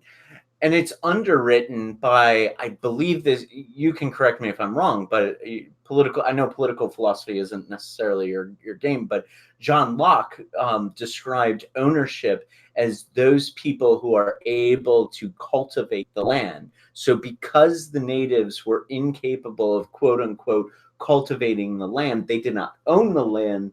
Therefore, it was our destiny, the Europeans' destiny, because we had the capability and the technology to cultivate that land, to seize it from them. It's probably worth noting that I don't think that's what John Locke had in mind. Granted, he was far from what you call woke. He worked for the British East India Company and certainly supported colonialism in a broad sense. But I don't believe he had in mind anything like the settling of the quote unquote New World when he was writing that idea. Okay, I thought he did. Okay, cool. You would probably know better than I anyway. But the point, but how does that then relate to the movie? Because that was an idea going on at that time. Maybe I'm falsely attributing it to Locke, but bear in mind, Locke was literally writing before the United States of America was a country. True, so. True. But the point, how does that relate to this film? And that is that Robert Carlyle believes that he can cultivate the people who are going out there. He can use their strength. He can basically treat them as farm animals, and therefore it is he who owns them. He who is able to wield dominion over them. And that's a point of view that is right in line with Manifest Destiny. So we have a Russian doll here. On the outside, you have the horrors of colonialism and Manifest Destiny. Or maybe on the outside, you have the cannibalism, which everyone agrees is wrong. And that stands in as a metaphor for colonialism and Manifest Destiny, which people, broadly speaking, think are wrong. And that stands in as a metaphor for the cultivation of animals and the eating of them for meat. And so it all just sort of opens up into this broad, existential, moral, political, philosophical Russian doll. And within that is this sophomoric idea of a Ubermensch, and then within that is sort of a colonialist Manifest Destiny point of view. So we solved it. when Garrett said on the outside of this Russian doll is the obvious that it's wrong to be, cannibalism is wrong. You should have seen Ben's face. I really want you to go back and watch this and watch Ben's face. Ben had this look. He's like, but is it though? And he sipped his wine. It was the greatest look I've ever seen. I just want to throw that out there. Guys, I already said that it's wrong. I verbally put out there, ignore the facial expressions and the subtle cues that I present and the lack of filter that I have. Just like take the words at face value. That's really what I'm asking of you. And we shall henceforth term the sophomoric interpretation of the Ubermensch as the Nowakian interpretation, because that is how I saw it. So there's a lot of stuff going on here. There's political stuff, there's individual stuff, there's ethical stuff. Can I turn it into what's actually, like, I already kind of dabbled in this, but I need to throw this out there completely. So we have a situation going on politically. You guys can completely detach yourself from what I'm saying right now if you need to not get attacked. But we are in a political situation right now where we have a bunch of people detained in cages, which is usually what we associate with animals and cannibalism and all that stuff. And we talked about how we try to other people to turn them into essentially meat. This is what's happening right now. And this film is very important to talk about because of that, and because of the line where he was talking about we're not going to split up families. It totally is talking about what's going on right now. We have a bunch of people in cages along our border right now, and they're being lumped together in big, huge groups, laying on cement. It's brutal, horrible environments that we would never ever want for our own pets. And we're letting this happen to people. Children are dying over this, and these same people that are saying they're upset about abortions and shit, they are the same people that are not even concerned about children dying in these cages. It's happening under our watch in our own country. And the thing that's crazy about it to me, the craziest part, and we're talking about Manifest Destiny and Native Americans, Mexicans were here first. They were here first. We put together some arbitrary freaking lines and said this is our land, and then said fuck off. But they were here first. Eva Longoria has been here longer than in Texas. She owns land. Her people, her family members have owned chunks of land in Texas longer than Texas has even been Texas. And she's a Mexican American. Like, this is ridiculous that this is happening under our watch, that we are caging up people that are from this land. And I just, this movie makes me think of that. Like, we talk about meat and humans and all this other crap, like caging up humans, it harkens those ideas of treating human beings like animals and treating them like they are meat. And I can't believe it's happening in this day and age. And I know that people are going to look back at this and be disgusted by it. So, well, this movie also offers a solution to the problem, which is we could just eat them. Right? But would they? And that's the exact question, right? They wouldn't. First of all, and that's why we shouldn't cage them, right? First of all, damn it, Noah. Damn it. Damn it, buddy. Second of all, do we agree? Like, I feel like that's like the purposeful, intentional tactic there is to separate families to discourage people from trying to jump the border. Like, that's actually the thing that's going on right now, like putting people in camps. They've explicitly said that that's why. Yeah. So, yeah, I mean, I think you're right, Shara, of course. I mean, and that's aspect of this film that I really didn't pick up on until you talked about that particular line. You know, I was dealing with this as sort of a meta commentary on Manifest Destiny, but the applicability that colonialist point of view has to what's going on the Mexican border right now is chilling and upsetting as well. So. Yeah, it is. It's a kind of manifest destiny, right? We took this land from you fair and square. What right do you have to try to come and live here with us? We kicked you out the first time. Why are you trying to come back? This land is our land. This land's not your land. It's also, I think the detachment piece is also very relevant here too. You know, we hear about this from a distance. We see it on a television screen. There is that detachment in the same way we wrap the meat in cellophane. You know, there's something there going on also. And they literally wrap it in these blankets that look like foil, you know, like they're leftovers. It's fucking crazy that we can see these visuals that are just so obviously related to cannibalism, and nobody is seeing how horror films have like predicted how shitty we are to other human beings. But not only that, I would like to also point out, when it comes to how we're treating particular people right now in this country,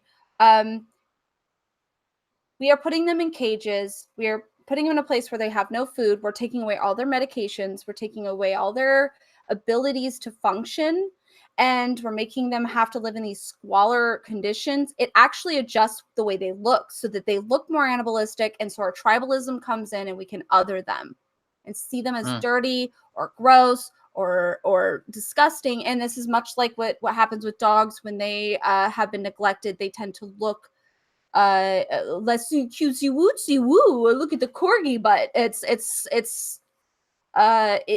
purposely trying to adjust the way they looked so that they are not seen as human beings. And so I have seen the way they are treating people is a way to adjust their looks so that we can see them as meat, as not human. And go ahead. You're nailing it. Like, that's absolutely right. But yeah, as I said, the process of industrialization, you know, creates a system in which we can rapidly transform on the one level animals into food for human beings to consume, and that those processes, which were perfected in cities like Chicago, have been adopted in fascist nations like Nazi Germany, for example, to be used against human beings. And again, I don't mean to fall prey to some sort of Godwin's law type situation. I realize that there can be some sensitive feelings anytime anyone invokes the Nazis. But let's, you know, again, it's hard to avoid this comparison of what's happening here is we are bagging and tagging these human beings on our borders. We're filing them away. We're apparently not doing a very good job of it. Some people are getting lost in the shuffle. But yeah, they are being treated more like slabs of meat, more like chattel to the slaughter than they are the way you want government officials to treat your own children if they were your children in this situation. Yeah, I think that's the one distinction that I would make between what we're doing right now and like the Nazi sort of concentration camps is that, according to some figures, there are private institutions making money off of the housing of these immigrant children, right? Making something along the lines of like $750 per kid per day. And it's not necessarily that we're trying to exterminate a race of people. It's that we're trying to make money off of their imprisonment. You know, I don't know. Just is that progress, right? Like, no, like that's not. And that's and yeah, no, it's disgusting. And I know that maybe Ravenous was not made with the understanding that this was going to be happening in 2019 in America, but I feel like when I watched it, it was a complete reflection of our society today and maybe prophetic. And it disturbed me on multiple levels. And I didn't mean to make it super political, but that's where it hit me in the gut. And it made me consider it, like, how we treat our fellow human beings as if they're not our fellow human beings. And then this goes into Garrett's viewpoints about, and I know we'll get into it more so in another time period, but when we get into the ideas of the cannibalistic horror film being about how we treat animals. We're animals. like it's not cool, right? And to tie this whole thing back into the film, right? The key thing for Manifest Destiny, of course, was the gold rush, right? It was about, there's even the line in there about how thousands of gold hungry people are going to come pouring over these mountains, and we're going to have our pick of them, right? We're going to select them out. So there's a sort of a profit driven motive underneath that third act turn too. So it's like profit, dehumanization, removal of seeing people as they are, the sort of consumption of culture. It's a lot of that. I think all of that is relevant to Ravenous if you take it up a level and remove it from the sort of individual existential issues and bring it into the political realm. Do you guys have anything else you want to add before we wrap it up? I swear to God, I'm going to have a terrible nightmare tonight where it's going to be like a press conference and Trump's going to be like, I said there wasn't any food, but I didn't say there wasn't anything to eat. And it's going to like cut to the cages, like this is what you've done to me. We're going to mix the political shit with people in cages with Ravenous. My 100%. It's going to be something like that tonight when I dream. Fuck y'all. Anyway, do you guys want to wrap this up? A horror movie. It's fine. Yeah. Yeah, I don't know about this, man. Like, I feel like I'm going to end up rating this movie on our discussion and the geopolitical sort of climate rather than just the movie itself. I came into this. Okay, never mind. No, that's for later. I'll rate the movie later. Oh, one thing I definitely. Sorry, I could say one thing. Yes, it's gonna be higher. Go. Go ahead and roll it into your final thoughts. No, man. Like, okay. Yeah, do it. Wrap it up. Let's go.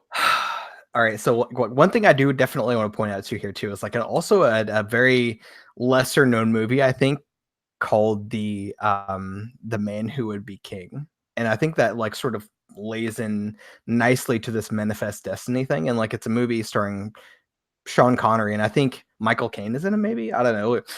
I haven't watched it in a long time, but it's kind of like a Masonic thing. But basically, it's like these two guys go out into the desert and through their technological advancement or like their guns, essentially, conquer one tribe and then use that one tribe to conquer another tribe and then another tribe to conquer another tribe.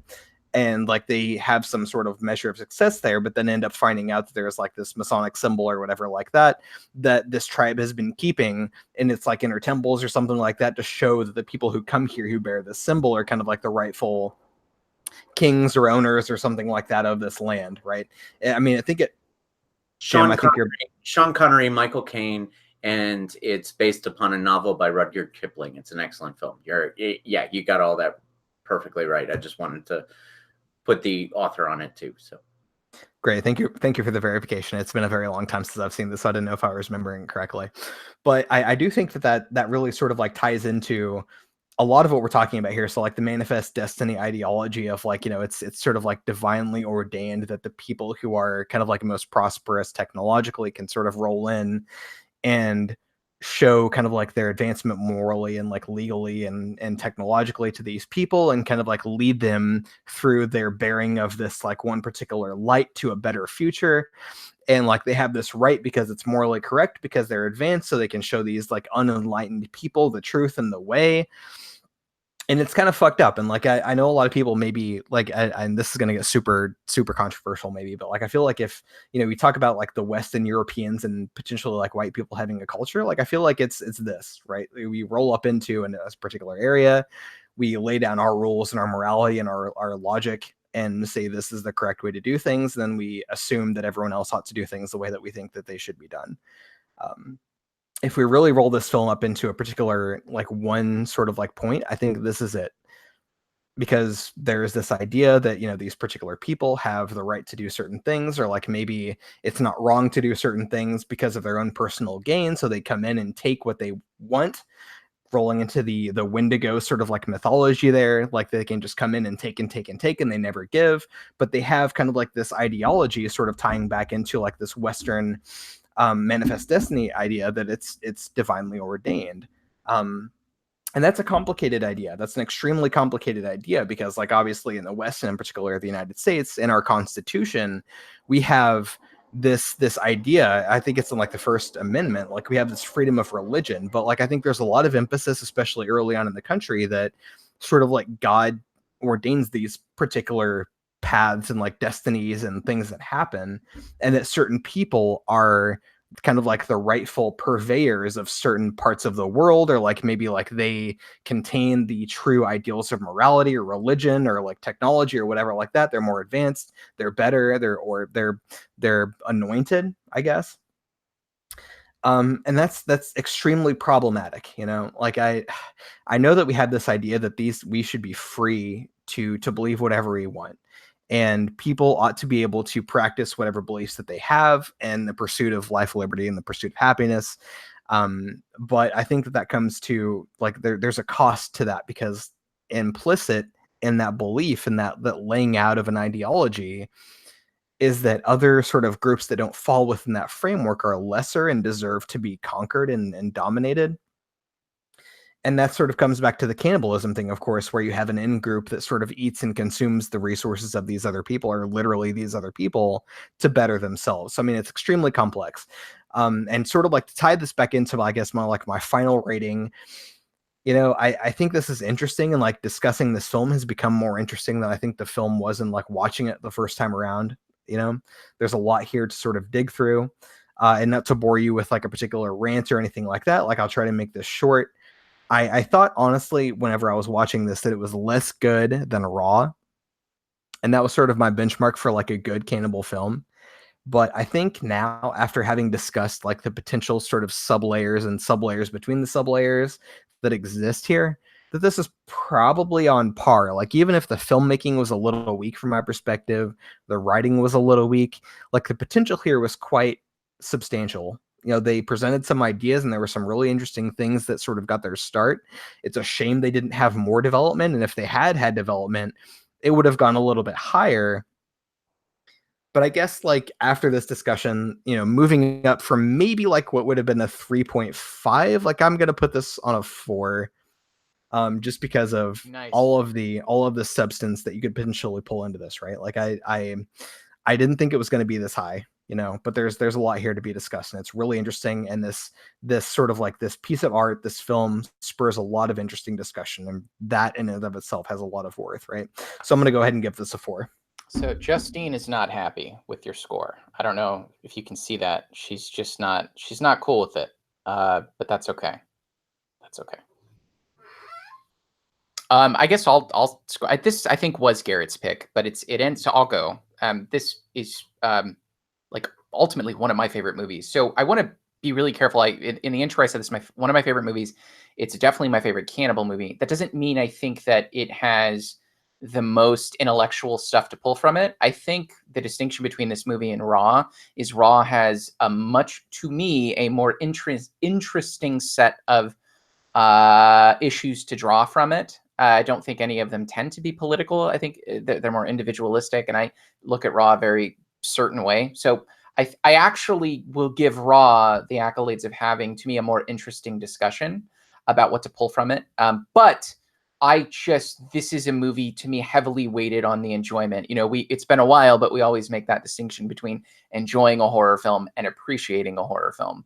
This is one of those films to me that I enjoy thoroughly. I enjoy every single part of it. The score, the cinematic quality, the acting. It clearly is a movie that has much more layers to it than I initially thought. Thanks to you fine folks for bringing that out tonight. So I won't keep you much more than that. Honestly, this is a 4.5 out of 5 for me. I love this movie. It's not a 5, it's a 4.5 out of 5.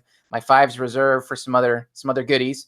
Hoping Midsummer soon, but I doubt it. We'll see. But yeah, 4.5 out of 5. Lots to peel back, lots to chew on. Again, sorry for the puns. Those are accidental puns, so you know they're better than the ones I actually planned for. I absolutely love everything about this movie. So definitely recommend it. I'll go, and then I'll let Jim and Garrett at the movies end this. So I had seen this movie before, and it was a movie, whatever. Watching it from the eyes of today, it seemed very prophetic. I think it meant to do that in a way. Like, honestly, think about it. The people behind the film, if you look at the credits, it's all people from another country. They are not from here. They knew this was the story that needed to be told here for that very reason. That's why they had Wendigos in it, honestly. they were calling us out. I think whoever wrote this or whoever was behind this knew the route we were going down, and it is very much resonating today. And so, yeah, it was a fine movie, a fine cannibalistic comedian Western fare, hilarious, ha ha ha. But upon viewing it in today's light, it was very dark and it stabbed me in the gut. So it definitely went up for me. And I will say this, a lot of 90s movies have done that for me lately. I've been doing the 1001 movies you need to see before you die, and I want to watch all of them even if I've seen them before. I was like, I'm gonna watch all of them when I'm doing this list. And I'm watching some 90s movies that I watched back in the day, and I'm watching them today, and I'm like, this shit is way more important today than it was back then, for sure. And this would have to go up there with that. Like, it knows what we as colonialist white people do, and it put it right out there, and it definitely is exposing some shit. And yeah, I have to up it to a 4. I did not have it at a 4 when I first originally watched it. In fact, I was comparing it to Matt Stone and Trey Parker's Cannibalism the Musical, which, by the way, I highly recommend still because it's hilarious as fuck. But it is definitely not as impactful. But definitely watch it because you'll see some comparisons. Maybe that's what I'll do. I'll put a video together and compare those two Western cannibalism films. You guys can see how much they are similar. But anyway, I give it a 4 out of 5. It is definite watch for 2019. It's pretty high scores. Pretty high scores. So yeah, looks like I'll probably be lower than everybody. But wait a minute, you guys are a conglomerate score. We're referring to you guys as Jarrett. You're Jarrett. Not Jim, but with a G. No, so yeah, I'm a little bit lower, but that's so we talked a lot about the themes associated with this film, and I think all of those conversations are valuable and certainly appropriate for this podcast. And I think that those themes have resonance, as Ben was articulating a little bit earlier. I also really like the sort of political angle that Shayra invited us to consider as well. But one of the things that we didn't necessarily talk too much about is story construction. And there is a second act twist here where Jeffrey Jones comes back from the dead, and he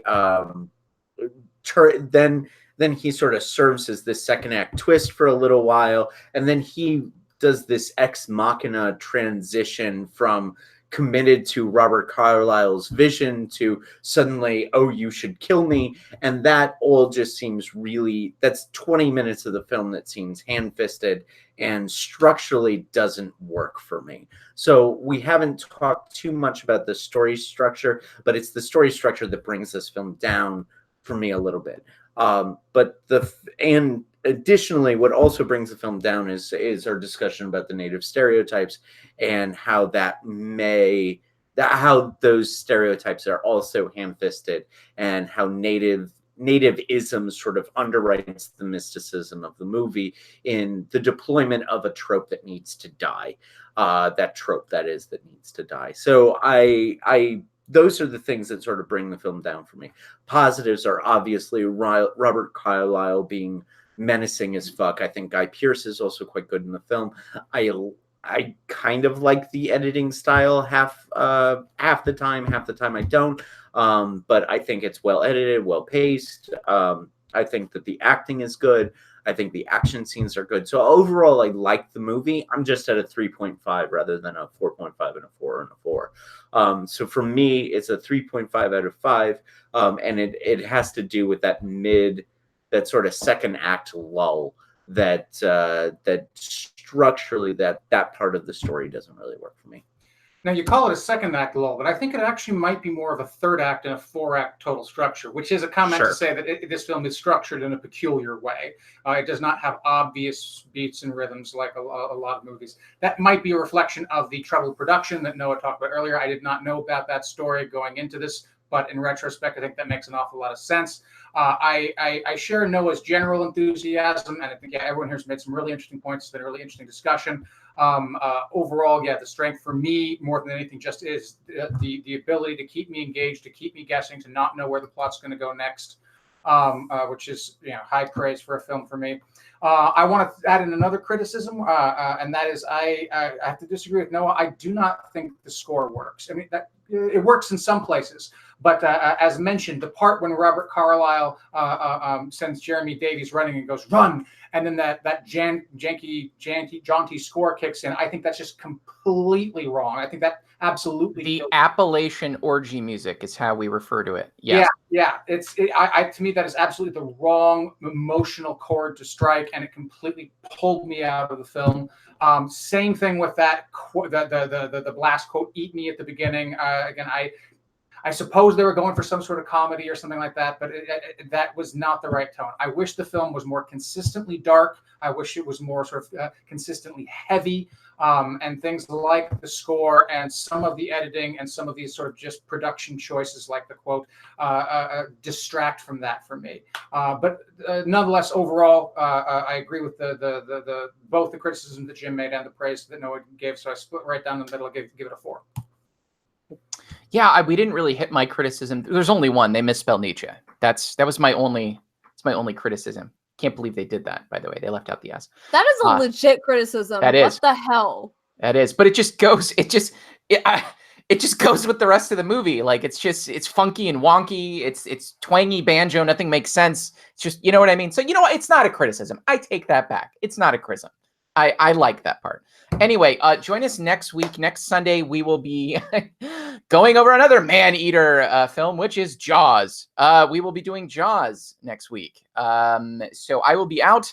Jim is going to be hosting, so this will be a fun one. I'm hoping all of my co-hosts will be sitting in some body of water floating around to do this discussion.